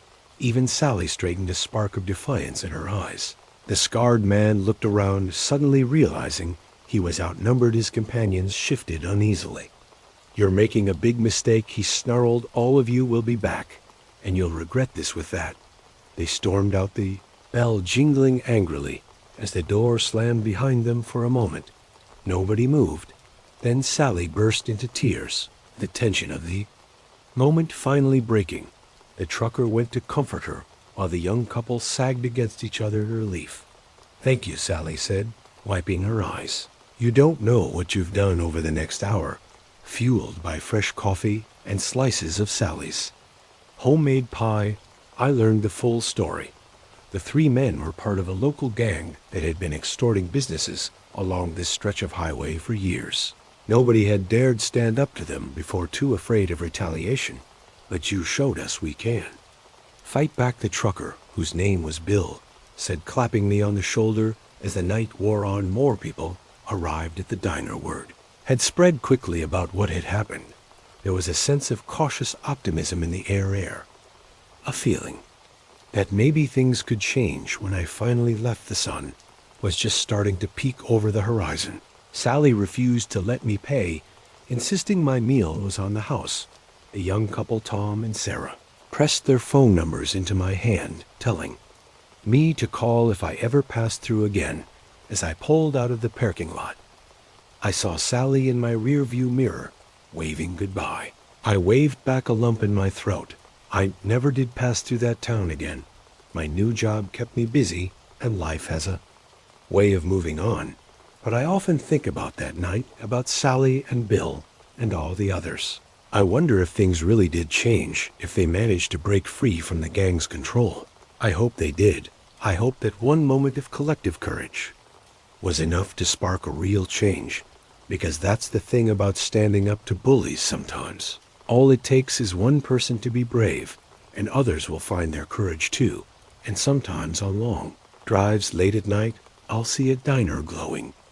In the distance, I'll think about pulling over, about walking into another moment that might change everything. I never do, of course. Lightning doesn't strike twice, as they say. But I smile remembering that night, remembering that sometimes the most extraordinary things can happen in the most ordinary places. And I drive on, carrying with me the memory of the night.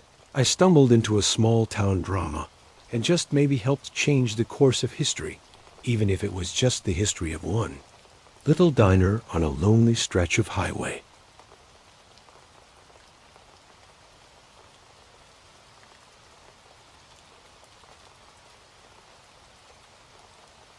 The first time I saw my new neighbors, I thought they were the perfect addition to our quiet suburban street. The Andersons, Mike, Sarah, and their little girl seemed like they'd stepped out of a Norman Rockwell painting. But as I stand here now, barricaded in my bedroom while Mike tries to break down the door, I realize how terribly wrong I was. Perfection, it turns out, can hide the darkest of secrets. It all started 3 months ago.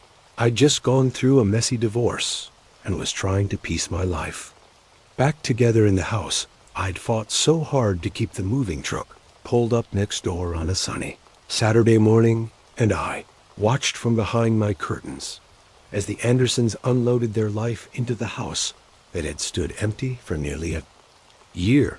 Mike was tall and handsome, with a friendly smile that crinkled the corners of his eyes. Sarah was petite and pretty, her blonde hair pulled back in a neat ponytail, and little Emma, no more than 5 or 6, skipped along behind them, clutching a stuffed rabbit. I'll admit, I was envious. They looked like the family I'd always wanted, but never ever managed to have.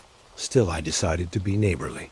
I baked a batch of chocolate chip cookies and walked over to introduce myself. Sarah answered the door, her smile warm and welcoming.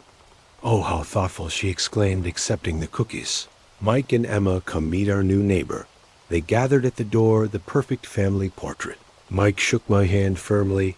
"It's great to meet you," he said. "We're looking forward to becoming part of the community." Emma peeked out from behind her mother's legs, shy but curious.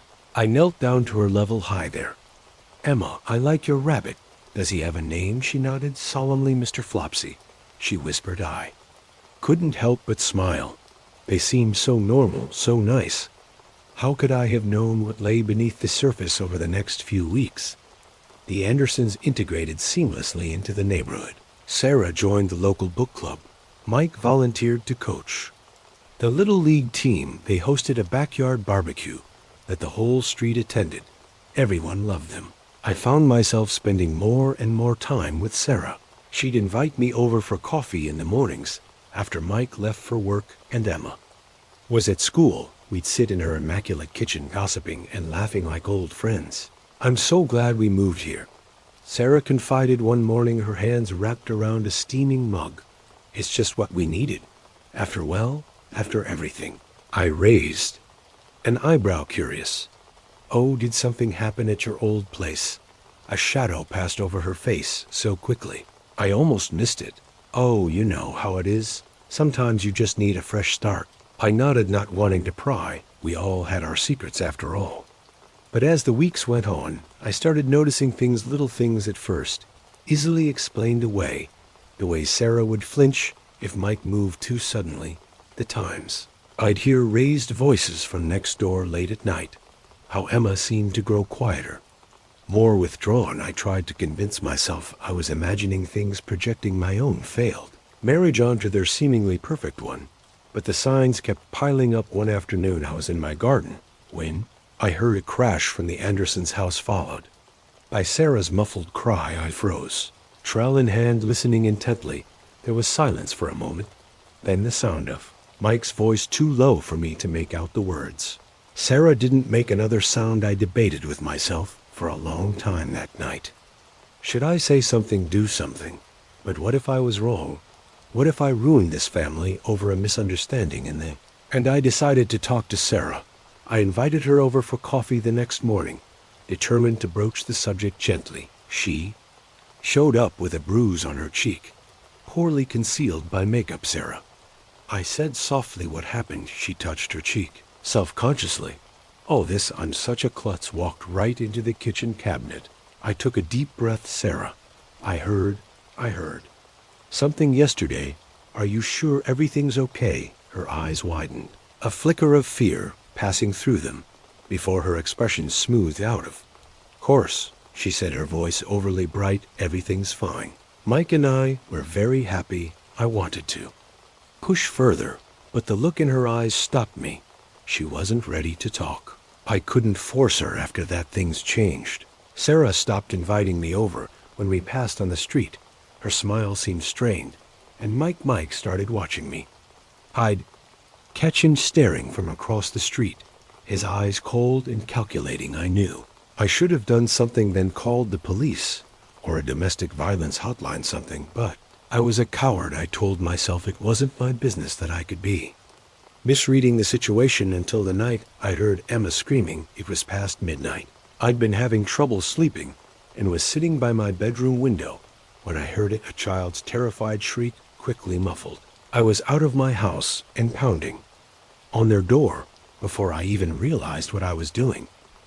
Mike answered, his hair mussed, eyes blazing with barely contained rage. "What?" he snarled. I heard, "Is Emma okay?" I stammered, his expression shifted, a mask of concern sliding into place. "Emma had a nightmare," he said smoothly. "Everything's fine, go home." But over his shoulder, I saw Sarah. Her eye was swollen shut, blood trickling from her split lip. Our eyes met for a brief moment, and I saw a desperate plea in her gaze. "I'm calling the police." I said, my voice shaking. Mike's facade cracked. "You're not calling anyone," he growled, advancing on me. I turned to run, but he was faster. His hand closed around my arm, yanking me into the house. The door slammed shut behind us. What followed was a nightmare. Mike raged, alternating between threats and attempts to convince me. I was imagining things. Sarah huddled in the corner, cradling Emma, both of them trembling.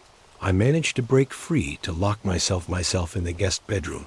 I fumbled for my phone, thanking God I'd slipped it into my robe pocket.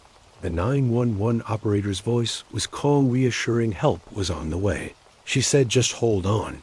But Mike was at the door, now pounding, screaming. The wood was beginning to splinter, and so here I am waiting, praying. The blue and red lights are flashing outside. Now I can see them through the window, but will they get here in time? The door gives way with a final terrible crack. Mike bursts in his eyes, while the kitchen knife clutched in his hand. Time seems to slow down. I see the knife arcing towards me. I hear Sarah screaming from somewhere in the house, and then suddenly there are more voices, shouts of police. Freeze. Mike's expression changes, confusion, Replacing rage, the knife clatters to the floor. And then he's on the ground, officers swarming over him. The next few hours pass in a blur. Statements are taken. Sarah and Emma are LED out, wrapped in blankets to waiting ambulances. Mike is put into the back of a police car, his face a mask of cold. Fury as he stares at me through the window. As dawn breaks, a kind FOC officer approaches me. "You did the right thing," she says gently. "You probably saved their lives." But as I watch, Sarah and Emma drive away as I think about the months of abuse I suspected but did nothing about. I don't feel like a hero. I feel like I should have done more sooner. The officer must see something in my expression. "Hey," she says, "don't blame yourself. The important thing is, you acted when it mattered most." I nod. But the guilt still gnaws at me. As I walk back to my house, I realized nothing will never be the same. The illusion of suburban tranquility has been shattered in the coming days. I learn more about the Anderson past the previous towns they'd fled from, the trail of suspicion and fear they'd left behind. I wonder how many other neighbors had seen the signs and looked away. Sarah and Emma don't come back to the house. I hear they've gone to stay with Sarah's sister in another state. I hope they find peace, find a way to heal.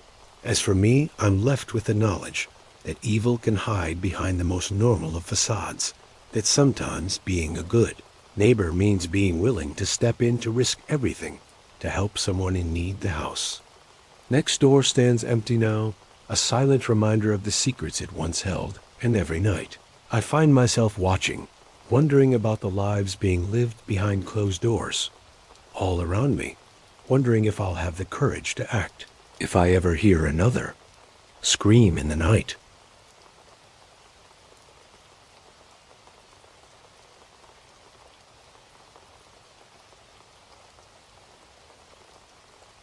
The moment I saw the glint of metal in his hand, I knew I'd made a terrible mistake. This wasn't just another house showing gone wrong. This was a trap, and I'd walked right into it.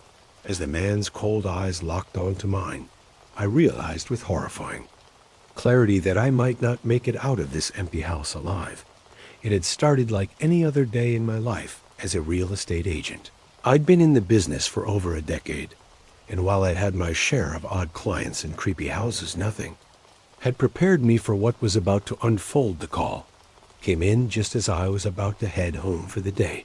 A man, his voice growly and impatient, insisted on seeing a property immediately. It was a bit unusual, sure, but not unheard of, sometimes serious. Buyers operated on tight schedules, and in this market, you didn't turn down potential sales. "I understand it's late," he said, "but I'm only in town for the night. I'm very interested in the property on Elm Street, the old Victorian. I'd make it worth your while." I hesitated, glancing at the darkening sky outside my office window. It was already past 7 o'clock p.m., and the house in question was on the outskirts of town, breeze, in a rather isolated area, but the promise of a hefty commission overrode my initial reluctance. "All right," I agreed. "I can meet you there in about 30 minutes. Is that okay?" "Perfect," he replied, a hint of something I couldn't quite identify in his tone. "I'll see you then." As I drove to the property, a sense of unease began to creep over me. The old Victorian house on Elm Street had been on the market for months. It was a beautiful property, but its remote location and the persistent rumors that it was haunted had scared off most potential buyers. I'd shown it a few times during the day, but never at night. I pulled up to the house just as the last rays of sunlight disappeared. Behind the horizon, the Victorian loomed before me, its windows dark and empty like soulless eyes staring down at me. I suppressed a shiver as I got out of my car. There was no other vehicle in sight. I checked my watch. I was right on time, perhaps. The client was running late. I decided to wait by the front door, keys in hand. 5 minutes passed, then 10. I was just about to call it quits when a figure emerged from the shadows. At the side of the house, he was tall, dressed all in black, his face obscured by the brim of a hat. "Mr. Johnson," I called out. Remembering the name he'd given on the phone, he nodded, stepping closer. "Sorry, I'm late. I was just admiring the grounds. Something about his voice had changed. It was softer now, almost gentle, but with an undercurrent that set my nerves on edge. But I pushed the feeling aside. After all, this was just another client, just another showing. I forced a smile and turned to unlock the door. Well, shall we begin the tour? The house was even creepier. On the inside, our footsteps echoed in the empty rooms, and shadows danced on the walls in the beam of my flashlight. I began my usual spiel about the property's features, trying to inject some enthusiasm into my voice. Mr. Johnson followed silently. Behind me, showing little reaction to anything, I said his lack of questions or comments was unusual, but I chalked it up to the late hour and pressed on with the tour. It wasn't until we reached the master bedroom on the second floor that things took a turn. I was midway through describing the original hardwood floors when I realized Mr. Johnson was no longer behind me. I turned my flashlight beam, sweeping across the room, and found him standing by the door that was now closed. Mr. Johnson, I said, unable to keep the tremor out of my voice. Is everything all right? He smiled, in a cold, mirthless expression that turned my blood to ice. Oh yes, everything is just fine. But I'm afraid there's been a bit of a misunderstanding. You see, I'm not here to buy this house. My heart began to race. I don't understand. Why are we here? Then he took a step towards me, and that's when I saw the metallic glint of a knife in his hand. We're here because this is where it needs to happen, where you need to disappear. Terror gripped me as the full reality of my situation sank in. I was alone in an empty house with a madman, and no one knew where I was. I'd walked right into his trap. My mind raced, searching for a way out the window. Too high and likely painted shut in this old house. The door, he was blocking it. I began to back away, my eyes never leaving the knife. Please, I stammered, you don't have to do this. I won't tell anyone, just let me go. He laughed, a chilling sound that echoed in the empty room. Oh, I'm afraid I do have to do this. You see, you're not the first, and you won't be the last. It's nothing personal, really. You're just convenient. As he spoke, he advanced slowly like a predator toying with its prey. I kept backing up until I felt the cold wall behind me. I was cornered in that moment as I stared into the eyes of a killer. My life didn't flash before my eyes like they say. It does instead. My mind filled with regrets for not trusting my instincts, for coming to this godforsaken house alone at night, for being so driven by the prospect of a sale that I ignored all the warning signs. But beneath the regret and the fear, a spark of defiance ignited. I didn't want to die, not here, not like this. As he raised the knife, time seemed to slow down. I saw an opening, and I took it. I lunged forward, my shoulder connecting with his chest. The move caught him off guard, and he stumbled backward. I heard the knife clatter to the floor as I pushed past him, yanking open the door, and running for my life. My feet pounded down the stairs, my breath coming in ragged gasps. I could hear him behind me, his footsteps heavy, his breathing labored. I reached the front door and fumbled with the lock, panicked, making my fingers clumsy. Just as I managed to wrench the door open, I felt his hand close around my arm. I screamed, the sound piercing the quiet night air, and fought with everything. I had my elbow connected with something soft, his stomach, maybe, and his grip loosened just enough for me to break free. I ran into the night, not daring to look back. My car was just a few yards away, a beacon of safety in the darkness.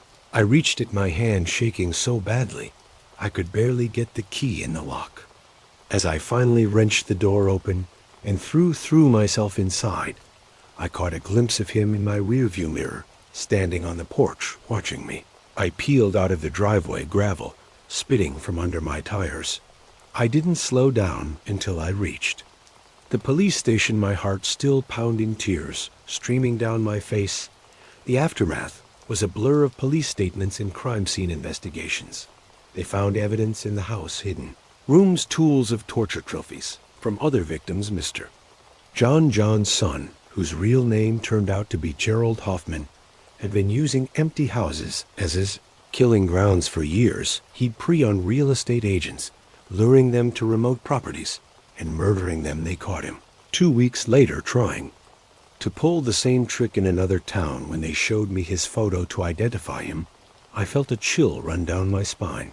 The face that had haunted my nightmares was now locked away, but the memory of that night would stay with me forever. I quit my job as a real estate agent soon after I couldn't bear the thought of walking into another empty house, of being alone with a stranger in a remote location. The career I had built over a decade was gone destroyed in a single night of terror. But as I sit here now safe in my new home in a bustling city neighborhood, I know I made the right choice.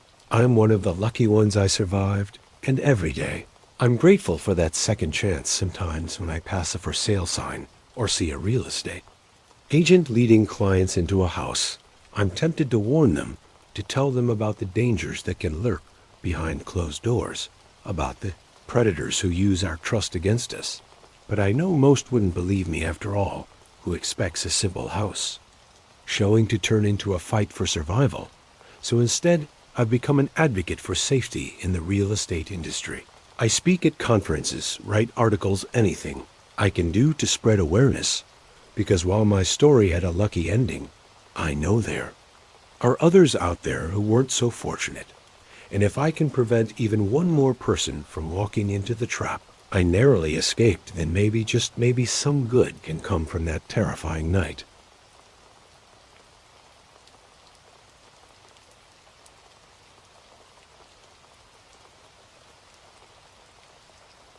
The first twig snap could have been anything, a deer, a raccoon, the wind. But the second one, followed by the unmistakable sound of hushed voices, sent a chill down my spine. We weren't alone in these woods, and whoever was out there wasn't here for a friendly campfire chat. It was supposed to be a relaxing weekend getaway. Just me, my girlfriend Sarah, and our friends, Mike and Lisa, escaping the city for a few days of peace and quiet in the mountains. We'd found this little cabin on some obscure rental site, remote, rustic, and far from the usual Yule tourist. Trails perfect, we thought, for getting away from it. All the drive up had been full of laughter and excitement. We'd stopped at a small general store in the last town before the turnoff, stocking up on supplies and chatting with the old man behind the counter. He'd given us an odd look when we told him where we were staying. Folks don't go up that way much anymore, he said, his weathered face creasing with concern. Not since, well, never mind, you all be careful. Now you hear here, we'd brushed it off as small town superstition. If only we'd listened. The cabin was everything the listing had promised, a cozy 2-bedroom, nestled in a clearing, surrounded by towering pines. We'd spent the first day hiking, exploring the nearby trails, and marveling at the untouched beauty of the forest. As night fell, we gathered around the fire pit, roasting marshmallows and telling ghost stories. It wasn't until the second night that things started to feel off. I was the first to notice it, a feeling of being watched that made the hair on the back of my neck stand up. I tried to shake it off, telling myself it was just my imagination running wild after one too many of Mike's horror stories, but I couldn't shake the sensation of eyes on us, hidden somewhere in the darkness beyond our little circle of firelight. Hey, I said, trying to keep my voice casual. Does anyone else feel like, I don't know, like we're being watched? Sarah laughed, but it sounded forced. Don't tell me Mike's stories are getting to you too. But I saw the way her eyes darted to the tree line, the tension in her shoulders. She felt it too. Mike stood up, puffing out his chest in an exaggerated show of bravery. All right, who's out there? Come on out, you big, scary monster. His shout echoed through the trees, answered only by the crackle of our fire and the distant hoot of an owl. For a moment, we all held our breath, waiting. Then Lisa screamed. We all whirled to look where she was pointing. There, just at the edge of the fir light, stood a figure, tall, unnaturally still, its features hidden in shadow. For a heartbeat, nobody moved.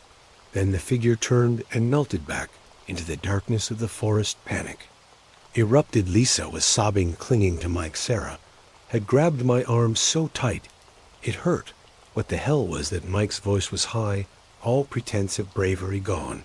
I don't know. I said, my mouth dry, but I think we should get inside now we doused the fire and hurried into the cabin, locking the door behind us. Sleep was out of the question. We huddled in the living room, jumping at every creak of the old wooden structure, every whisper of wind through the trees outside. Maybe it was just a hiker, Sarah suggested, her voice trembling. Someone who got lost and was attracted by our fire. Then why didn't they say anything? Lisa countered, why just stand there? Nobody had an answer for that. As dawn broke, we began to relax. A little. Things always seem less scary in the light of day. We convinced ourselves we'd overreacted. That lack of sleep and too many scary stories had played tricks on our minds. But when Mike went outside to get some firewood, he came running back, and his face pale. The car, he gasped. Someone slashed the tires. We ran out to look. Sure enough, all 4 tires were flat, deep gashes in the rubber. This was no accident, no random act of vandalism. This was deliberate. We need to get out of here, Sarah said, her voice shaking. We need to call for help. But when I pulled out my phone, there was no signal. None of us had service. Okay, I said, trying to stay calm. Okay, we can handle this. The general store. It's 10 mil back down the road. We can walk it in a few hours. Nobody looked thrilled at the idea of a long hike, but it was our only option. We packed some supplies and set out to the morning sun, doing little to warm the chill of fear that had settled over us. We'd been walking for maybe an hour when we heard it. The snap of a twig behind us. We all froze, slowly turning to look. Nothing, just trees and underbrush. I could have sworn I saw a movement just for a second, like something ducking behind a tree. We need to move faster, I said, my voice low and urgent. We picked up the pace, no longer talking, each of us straining our ears for any sound of pursuit. The forest, which had seemed so beautiful and peaceful just yesterday, now felt oppressive, full of hidden dangers. It was Sarah who spotted the cabin, just off the trail, half hidden by overgrown bush. It wasn't our rental. This one was older, more run down, but it was shelter. And right now, that's all we cared about. We approached cautiously. The door was ajar, creaking soft L in the breeze. Inside, it was dark and musty, years of neglect, evident in the thick layer of dust covering everything. Hello, I called out. Is anyone here? Silence answered me. We stepped inside, our footsteps echoing in the empty space. It looked like no one had been here in years. Old furniture was covered in sheets, cobwebs hung in every corner. Look, Mike said, pointing to a faded photo on the wall. Isn't that the old man from the general store? We crowded around the picture. It showed a group of men standing in front of this very cabin, all holding rifles and smiling. The old shopkeeper was there, decades younger, but unmistakable, and next to him. Oh my God, Lisa whispered. The figure on the end didn't quite fit with the others, taller, its features blurred, as if it had moved when the photo was taken. But there was no mistaking that unnaturally long, thin silhouette. A floorboard creaked behind us. We spun around to find the old shopkeeper standing in the doorway, a shotgun in his hands. You folks shouldn't be here, he said, his voice grave. It's not safe for a moment. Nobody spoke then. The questions came pouring out. Who was following? U.S. What was in that photo? What the hell was going on? The old man sighed, suddenly looking every one of his years. It's a long story, he said, and you're not going to like it. He told us about the town's dark history, about the cult that had once lived in these woods, practicing dark rituals and sacrificing outsiders to their twisted god, how the townspeople had finally banded together to drive them out, burning their compounds and killing any cultist they could find. But their leader, the old man said, his eyes distant with memory, he was something else, not quite human anymore. If he ever was, we couldn't kill him, no matter what we did. So we trapped him, bound him to these woods with blood and magic. He gestured to the photo that was taken the day after we thought it was over. But every few years, someone comes up here, someone who doesn't know the history, and he hunts them, torments them, tries to use their fear, their pain to break free of his binding. We listened in horrified silence. It sounded Insane impossible. But after what we'd seen, could we really discount it? So what do we do? I asked my voice. Hoarse, the old man's face hardened. We get you out of these woods, and then we make sure no one else comes up here. Again, what followed was the most terrifying trek of my life. Every shadow seemed to move, every sound a potential threat. The old man led the way, his shotgun at the ready, constantly scanning the trees around us. We were almost to the road when we heard it, a sound like nothing I've ever heard before, or since a howl, but not animal, not human. It echoed through the trees, filled with rage and hunger and something alien. Run, the old man yelled. We ran, branches whipped at our faces. Roots tried to trip us. I could hear something crashing through the underbrush behind us, getting closer. We burst out onto the road just as a truck came around the bend. The old man fired his shotgun into the air, and the truck screeched to a halt. Get in, he shouted at us. Go now. We piled into the truck bed as it peeled away.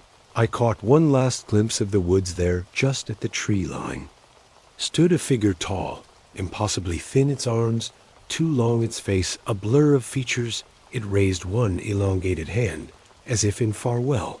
Then the truck rounded a curve, and it was gone. We never went back to those woods.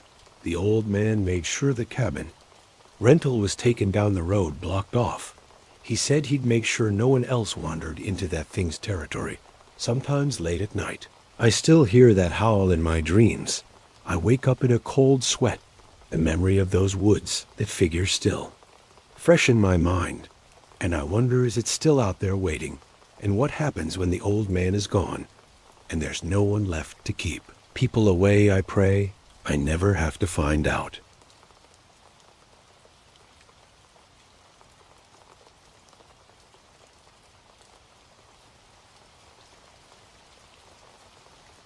The sound of breaking glass shattered the eerie quiet of the empty bar.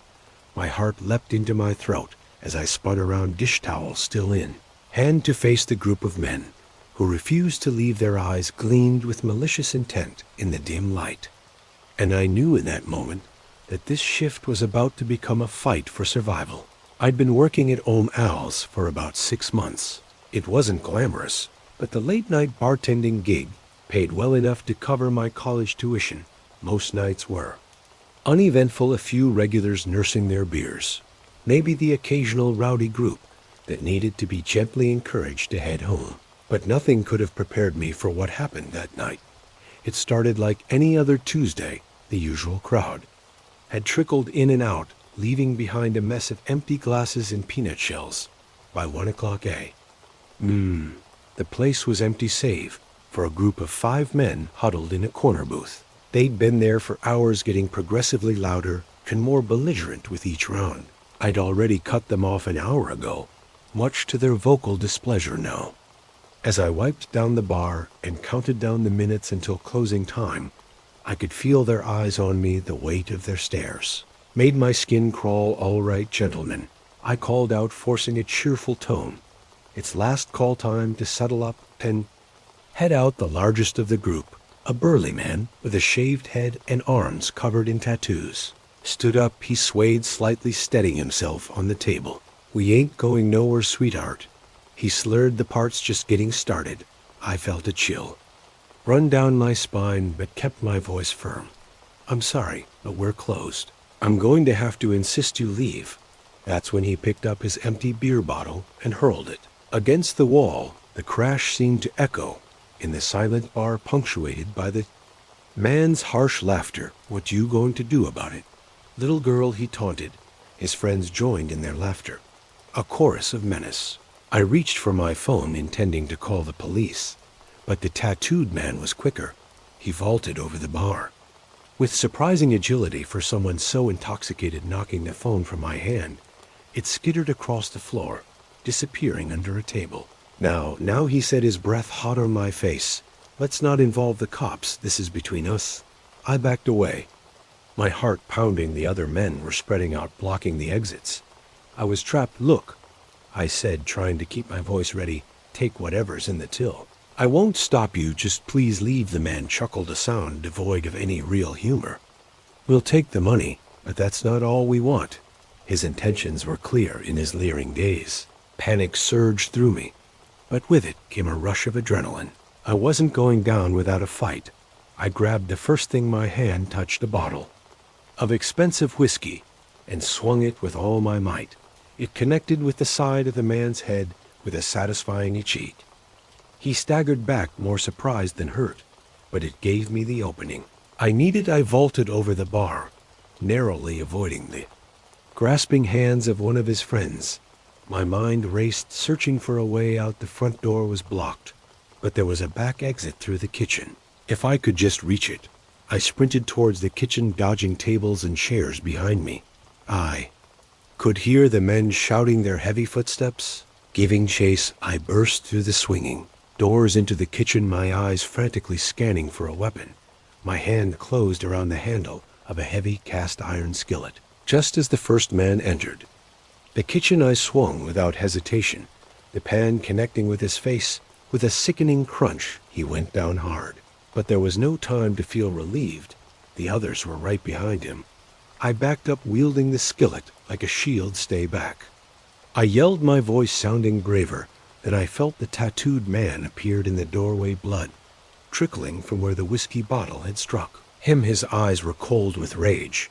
You're going to pay for that. Underscore? He snarled. He lunged at me, but his movements were slowed by alcohol. In anger, I sidestepped, bringing the skillet down on his outstretched arm. He howled in pain, stumbling into a rack of pots and pans. The resulting crash was deafening. In the confined space, I used the distraction to make a break for the back door. My fingers fumbled with the lock, precious seconds ticking by as I struggled to open it. Just as I felt the bolt slide free, a hand grabbed my hair, yanking me backward. I cried out in pain as I was spun around, coming face to face with one of the other men. His breath reeked of alcohol as he leered at me. Where do you think you're going? He sneered in. That moment, something in me snapped. All the fear, all the anger, it crystallized into a white-hot fury. I brought my knee up hard, connecting solidly with his groin as he doubled over. I smashed the skillet into the side of his head. He crumpled to the floor, unmoving. The back door burst open, cool night air rushing in for a split second. I thought it was my salvation. Then 2 more men entered, blocking my escape out. I was outnumbered and cornered, but I wasn't giving up. I brandished the skillet, my eyes darting between the newcomers and the tattooed man who was struggling to his feet. I don't want to hurt anyone else, I said, my voice shaking. Just let me go. The tattooed man laughed, a harsh, grating sound. Oh, you've done it now, girl. We were just going to have some fun. But now we're going to teach you a lesson you'll never forget. They began to close in, forming a half circle around me. I backed up until I felt the cold metal of the industrial refrigerator against my back. This was it. I was out of options, out of space. Just as I was preparing for a final desperate stand, the kitchen was suddenly flooded with light. We all froze, blinking in the sudden brightness. Police, nobody move. I've never been so relieved to hear those words in my life. The kitchen was suddenly swarming with officers, their guns drawn. The men were quickly subdued, handcuffed, and led away. As the adrenaline began to fade, I felt my legs give out. I slid down the fridge, sitting heavily on the floor. A female officer knelt beside me, her face etched with concern. Are you all right, miss? She asked gently. I nodded, now trusting my voice. She helped me to my feet and led me out of the kitchen. The bar was now bustling with activity, officers taking statements, paramedics tending to the injured men. As I sat in the back of an ambulance, a shock blanket draped over my shoulders, the reality of what had happened began to sink in. I'd faced down 5 violent men and survived, more than survived. I'd fought back. The next few weeks were a blur of police statements and court appearances. The men were charged with attempted assault. Among other things, their records showed a history of similar incidents. I'd likely saved future victims by standing up to them. I didn't go back to bartending after that night. The owner of Ohm Ales understood, even offered to help me find a day job. But the experience had changed me in ways I was only beginning to understand. I enrolled in self-defense classes, then branched out into various martial arts. I found a strength in myself. I never knew I had eventually. I started teaching other women how to protect themselves, how to find their own inner strength, sometimes late at night. I still hear the sound of that bottle smashing against the wall.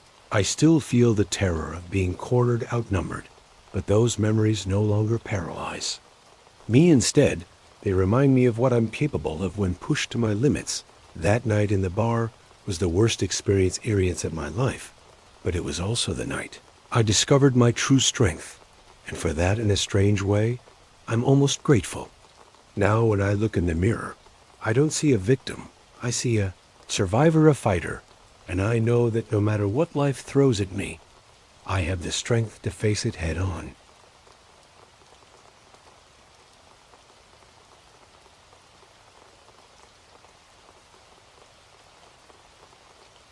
The moment I heard the first twig snap, I knew I wasn't alone. The forest, which had seemed so peaceful just moments ago, suddenly felt sinister as darkness fell and unfamiliar voices echoed through the trees. I realized with growing horror that I wasn't just lost, I was being hunted. It was supposed to be a simple day hike. I'd done it 100 times before in different parks across the country. Wake up early, drive to the trailhead, spend the day surrounded by nature, and be back in time for dinner. But this time something went terribly wrong. I'd chosen a new trail, one I'd read about online. It promised stunning views and a challenging climb perfect for testing my skills. The first few hours were everything I'd hoped for. The air was crisp, filled with the scent of pine and wildflowers. I passed a few other hikers early on, exchanging friendly nods. But as I climbed higher, the trail became more isolated. By early afternoon, I reached the summit. The view was breathtaking. Miles of unbroken forest stretching to the horizon, painted in 1,000 shades of green. I sat on a rocky outcrop, munching on my packed lunch and feeling on top of the world. That's when I made my first mistake. Instead of heading back the way I came, I decided to take a different trail down. It looked easier on my map, a gentler slope that would be kinder on my knees. I didn't realize then how that simple decision would change everything.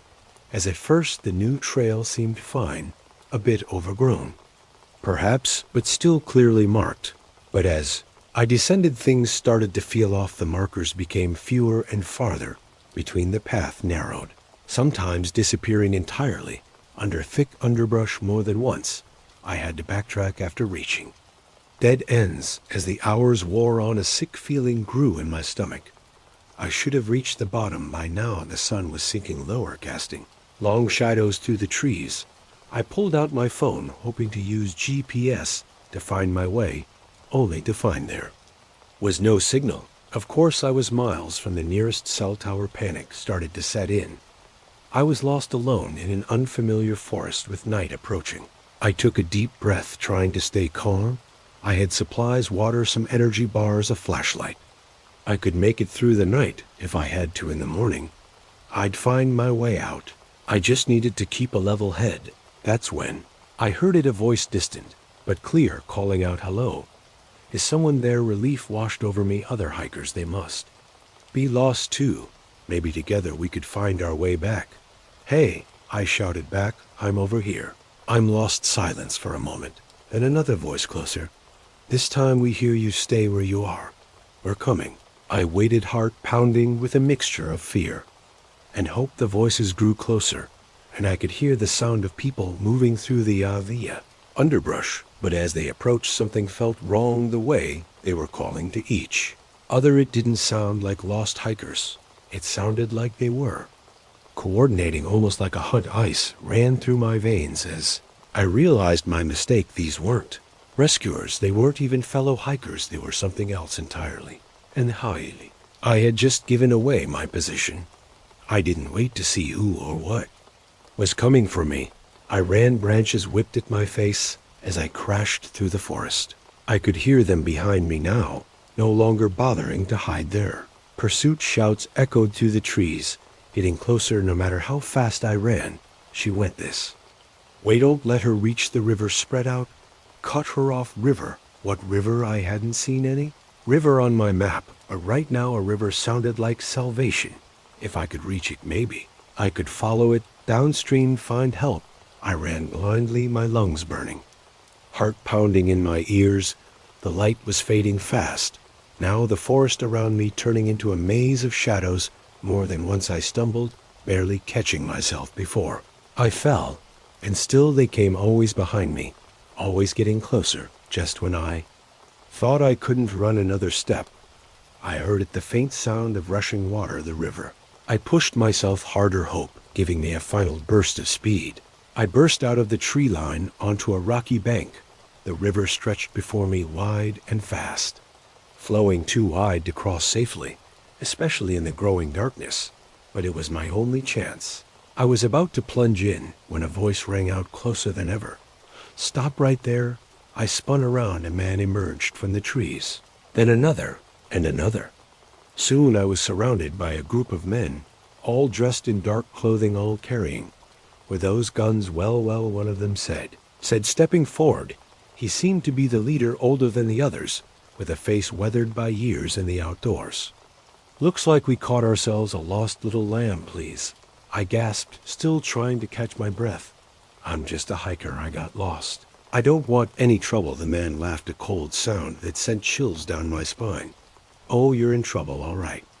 You see, these are our woods, and we don't take kindly to trespassers. I didn't know, I said, my mind racing. I'll leave, just let me go, and I'll never come back. He shook his head, a cruel smile playing on his lips. I'm afraid it's not that simple.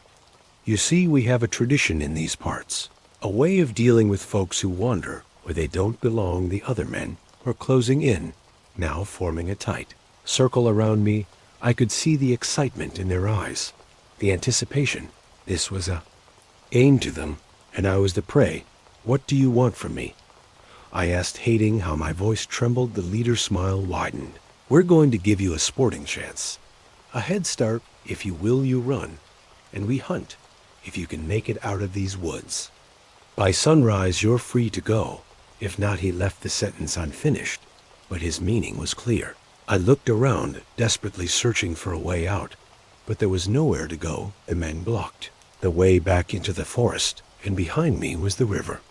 Too wide, too fast, too dangerous. You have 1 minute, the leader said, checking his watch. I suggest you make it count for a moment. I stood, frozen, unable to believe this was happening. Then survival instinct kicked in. I turned and ran, not towards the forest where they could easily track me, but along the riverbank. If I could just find a narrower spot, maybe a bridge behind me. I heard the leader's voice calling out like this was some sort of demented party game. Ready or not, here we come.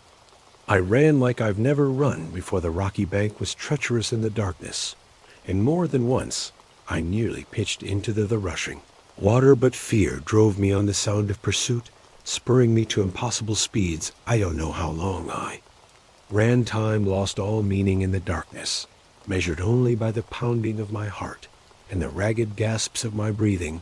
Sometimes I thought I heard them right behind me. Other times the forest seemed eerily silent as I rounded a bend in the river. I saw it, a fallen tree, creating a makeshift bridge across the water. It was risky, the trunk slick with moss and spray from the river, but it was my only chance. I scrambled onto the log, inching my way across the river. Roared beneath me, ready to sweep me away if I made one wrong move. I was halfway across when I heard shouts from the bank. They'd found me. A gunshot rang out, splintering the wood near my feet. I froze for a second, then forced myself to keep moving. Another shot closer. This time they were trying to scare me, to make me fall. With a final desperate lunge, I made it to the other side. I allowed myself one glance back. The men were gathered on the opposite bank, the leader watching me with a mixture of anger and grudging respect. This isn't over, he shouted over the roar of the river. These woods go on for miles. You'll never make it out by sunrise. But I was already running again, plunging into the unknown. Forest on this side of the river. He was right.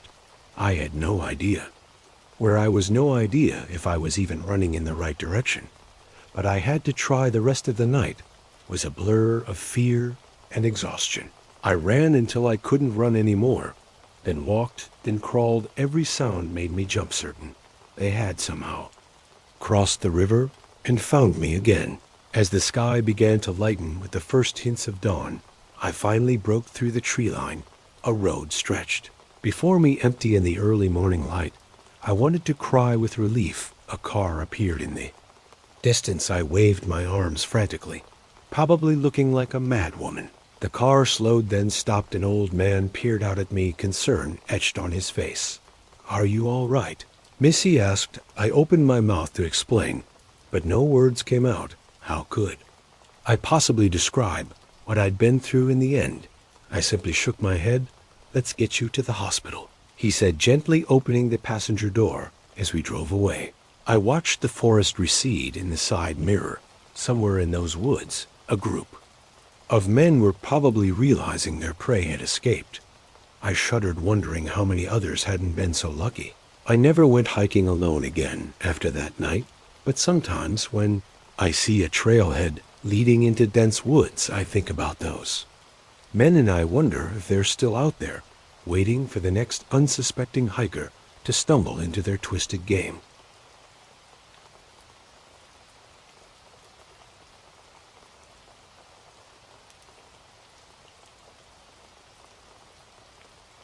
The moment I saw the gleam in the old woman's eyes as she locked the bedroom door, I knew we'd made a terrible mistake. This wasn't just a quaint bed and breakfast run by an eccentric couple. It was a trap, and we had walked right into it. It all started as a spontaneous weekend getaway.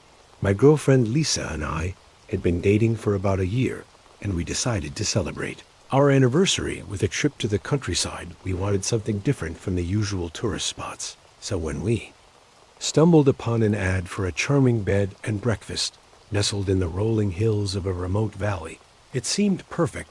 The place was called Willow Creek Inn, and the website showed pictures of a Victorian-style house surrounded by lush gardens.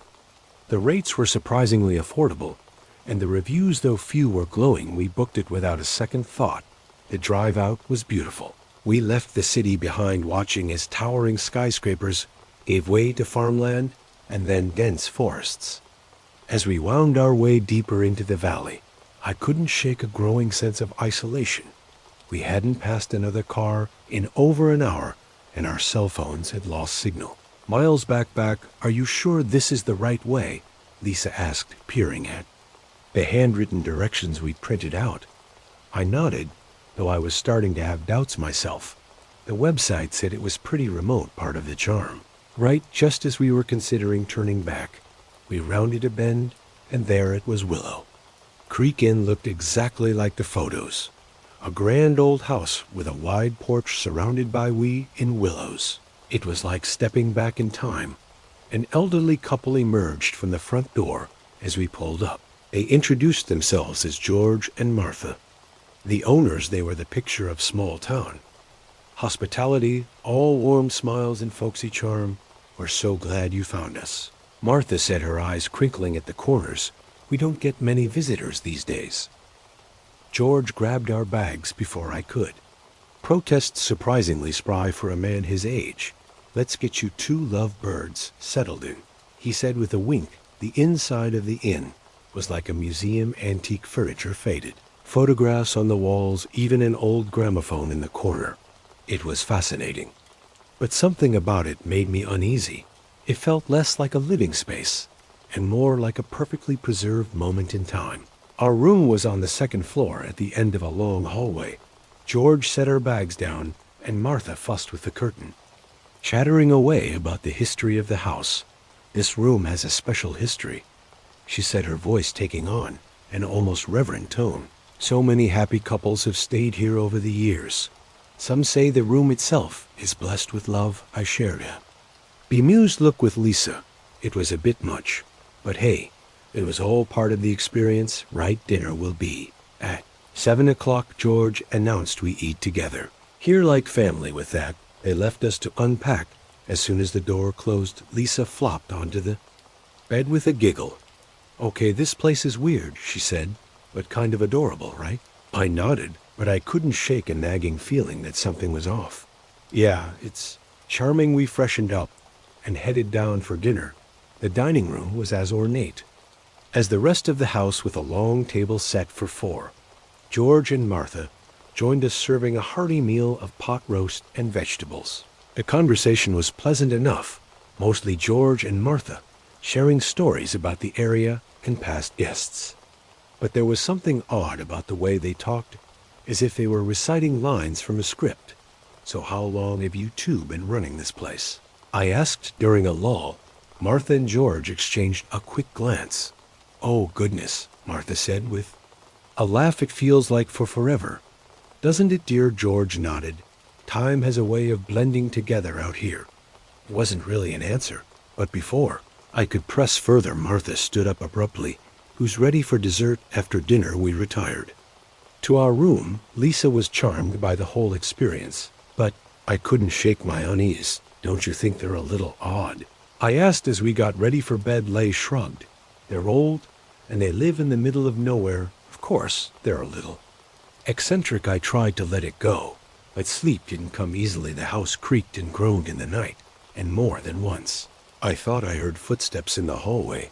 The next morning we came down to find breakfast already laid out, but there was no sign of George or Martha. "Hello," I called out. No answer. We ate in uncomfortable silence, that we only sound the ticking of an old grandfather clock as we finished. Martha appeared as if out of thin air, making us both jump. "I hope you slept well," she said, that same fixed smile on her face. "George is out tending the grounds. I thought perhaps you'd like a tour of the house." The tour was unsettling. Every room seemed frozen in time, perfectly preserved but untouched, and Martha's commentary was strange, talking about past guests as if they were still here. "This was little Tinny's favorite spot," she said, gesturing to a window seat. "He would sit here for hours watching for his parents to return." "Was Timmy another guest?" Lisa asked. Martha's smile faltered for just a moment. "Oh yes, from long ago, such a dear boy." As the tour went on, I began to notice something else. There were no modern idiots anywhere. No TV, no radio, not even a telephone that I could see. We ended up back in the entrance hall where George was waiting for us. "Beautiful day for a walk," he announced. "Why don't you two go explore the grounds?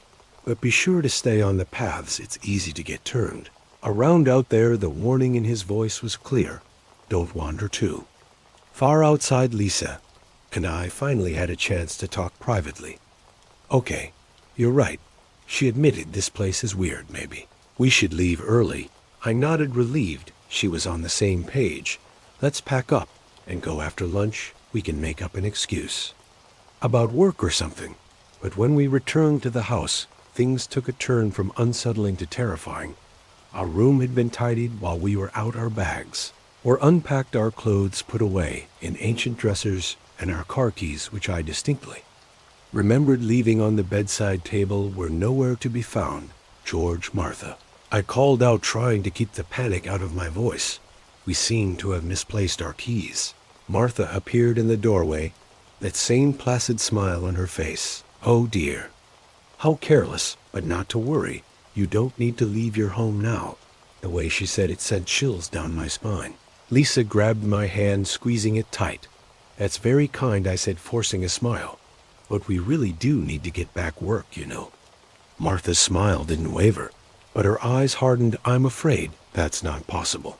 You see, once you check into Willow Creek you don't check out. It happened so fast." George appeared behind her, brandishing an old-fashioned syringe. Lisa screamed as Martha locked the door.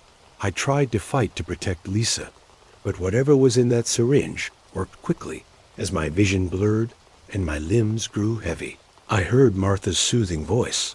"Don't fight it, dear. You'll be so happy here, just like all the others." The last thing I saw before darkness took me was the gleam in her eyes. Not the warm twinkle of a kindly old woman, but the cold, hungry stare of a predator who had just caught her prey. I don't know how long we've been here now, days, weeks. Time seems to stand still in this place. Lisa and I are never left alone together They keep us drugged compliant sometimes. I catch glimpses of other guests' vacant-eyed people in old-fashioned clothes, wandering the halls like ghosts. I try to fight it to hold on to my memories, my sense of self, but it's getting harder. The drugs, the constant smiling faces of George and Martha, the endless routine of meals and tours, and sitting in the parlor. It's wearing me down, but I haven't given up, not yet. I'm writing this down, hiding it in the one place they never look, inside the ancient gramophone in the corner of our room. If you're reading this, it means you found yourself in Willow Creek Inn, and if that's the case, God help you remember the smiles. Are fake the kindness is a lie, and whatever you do, don't eat the food, don't drink the tea. Fight it for as long as you can, and if you see a chance to escape, run, and don't look back, because once you check into Willow Creek, and they'll do everything in their power to make sure you never check out.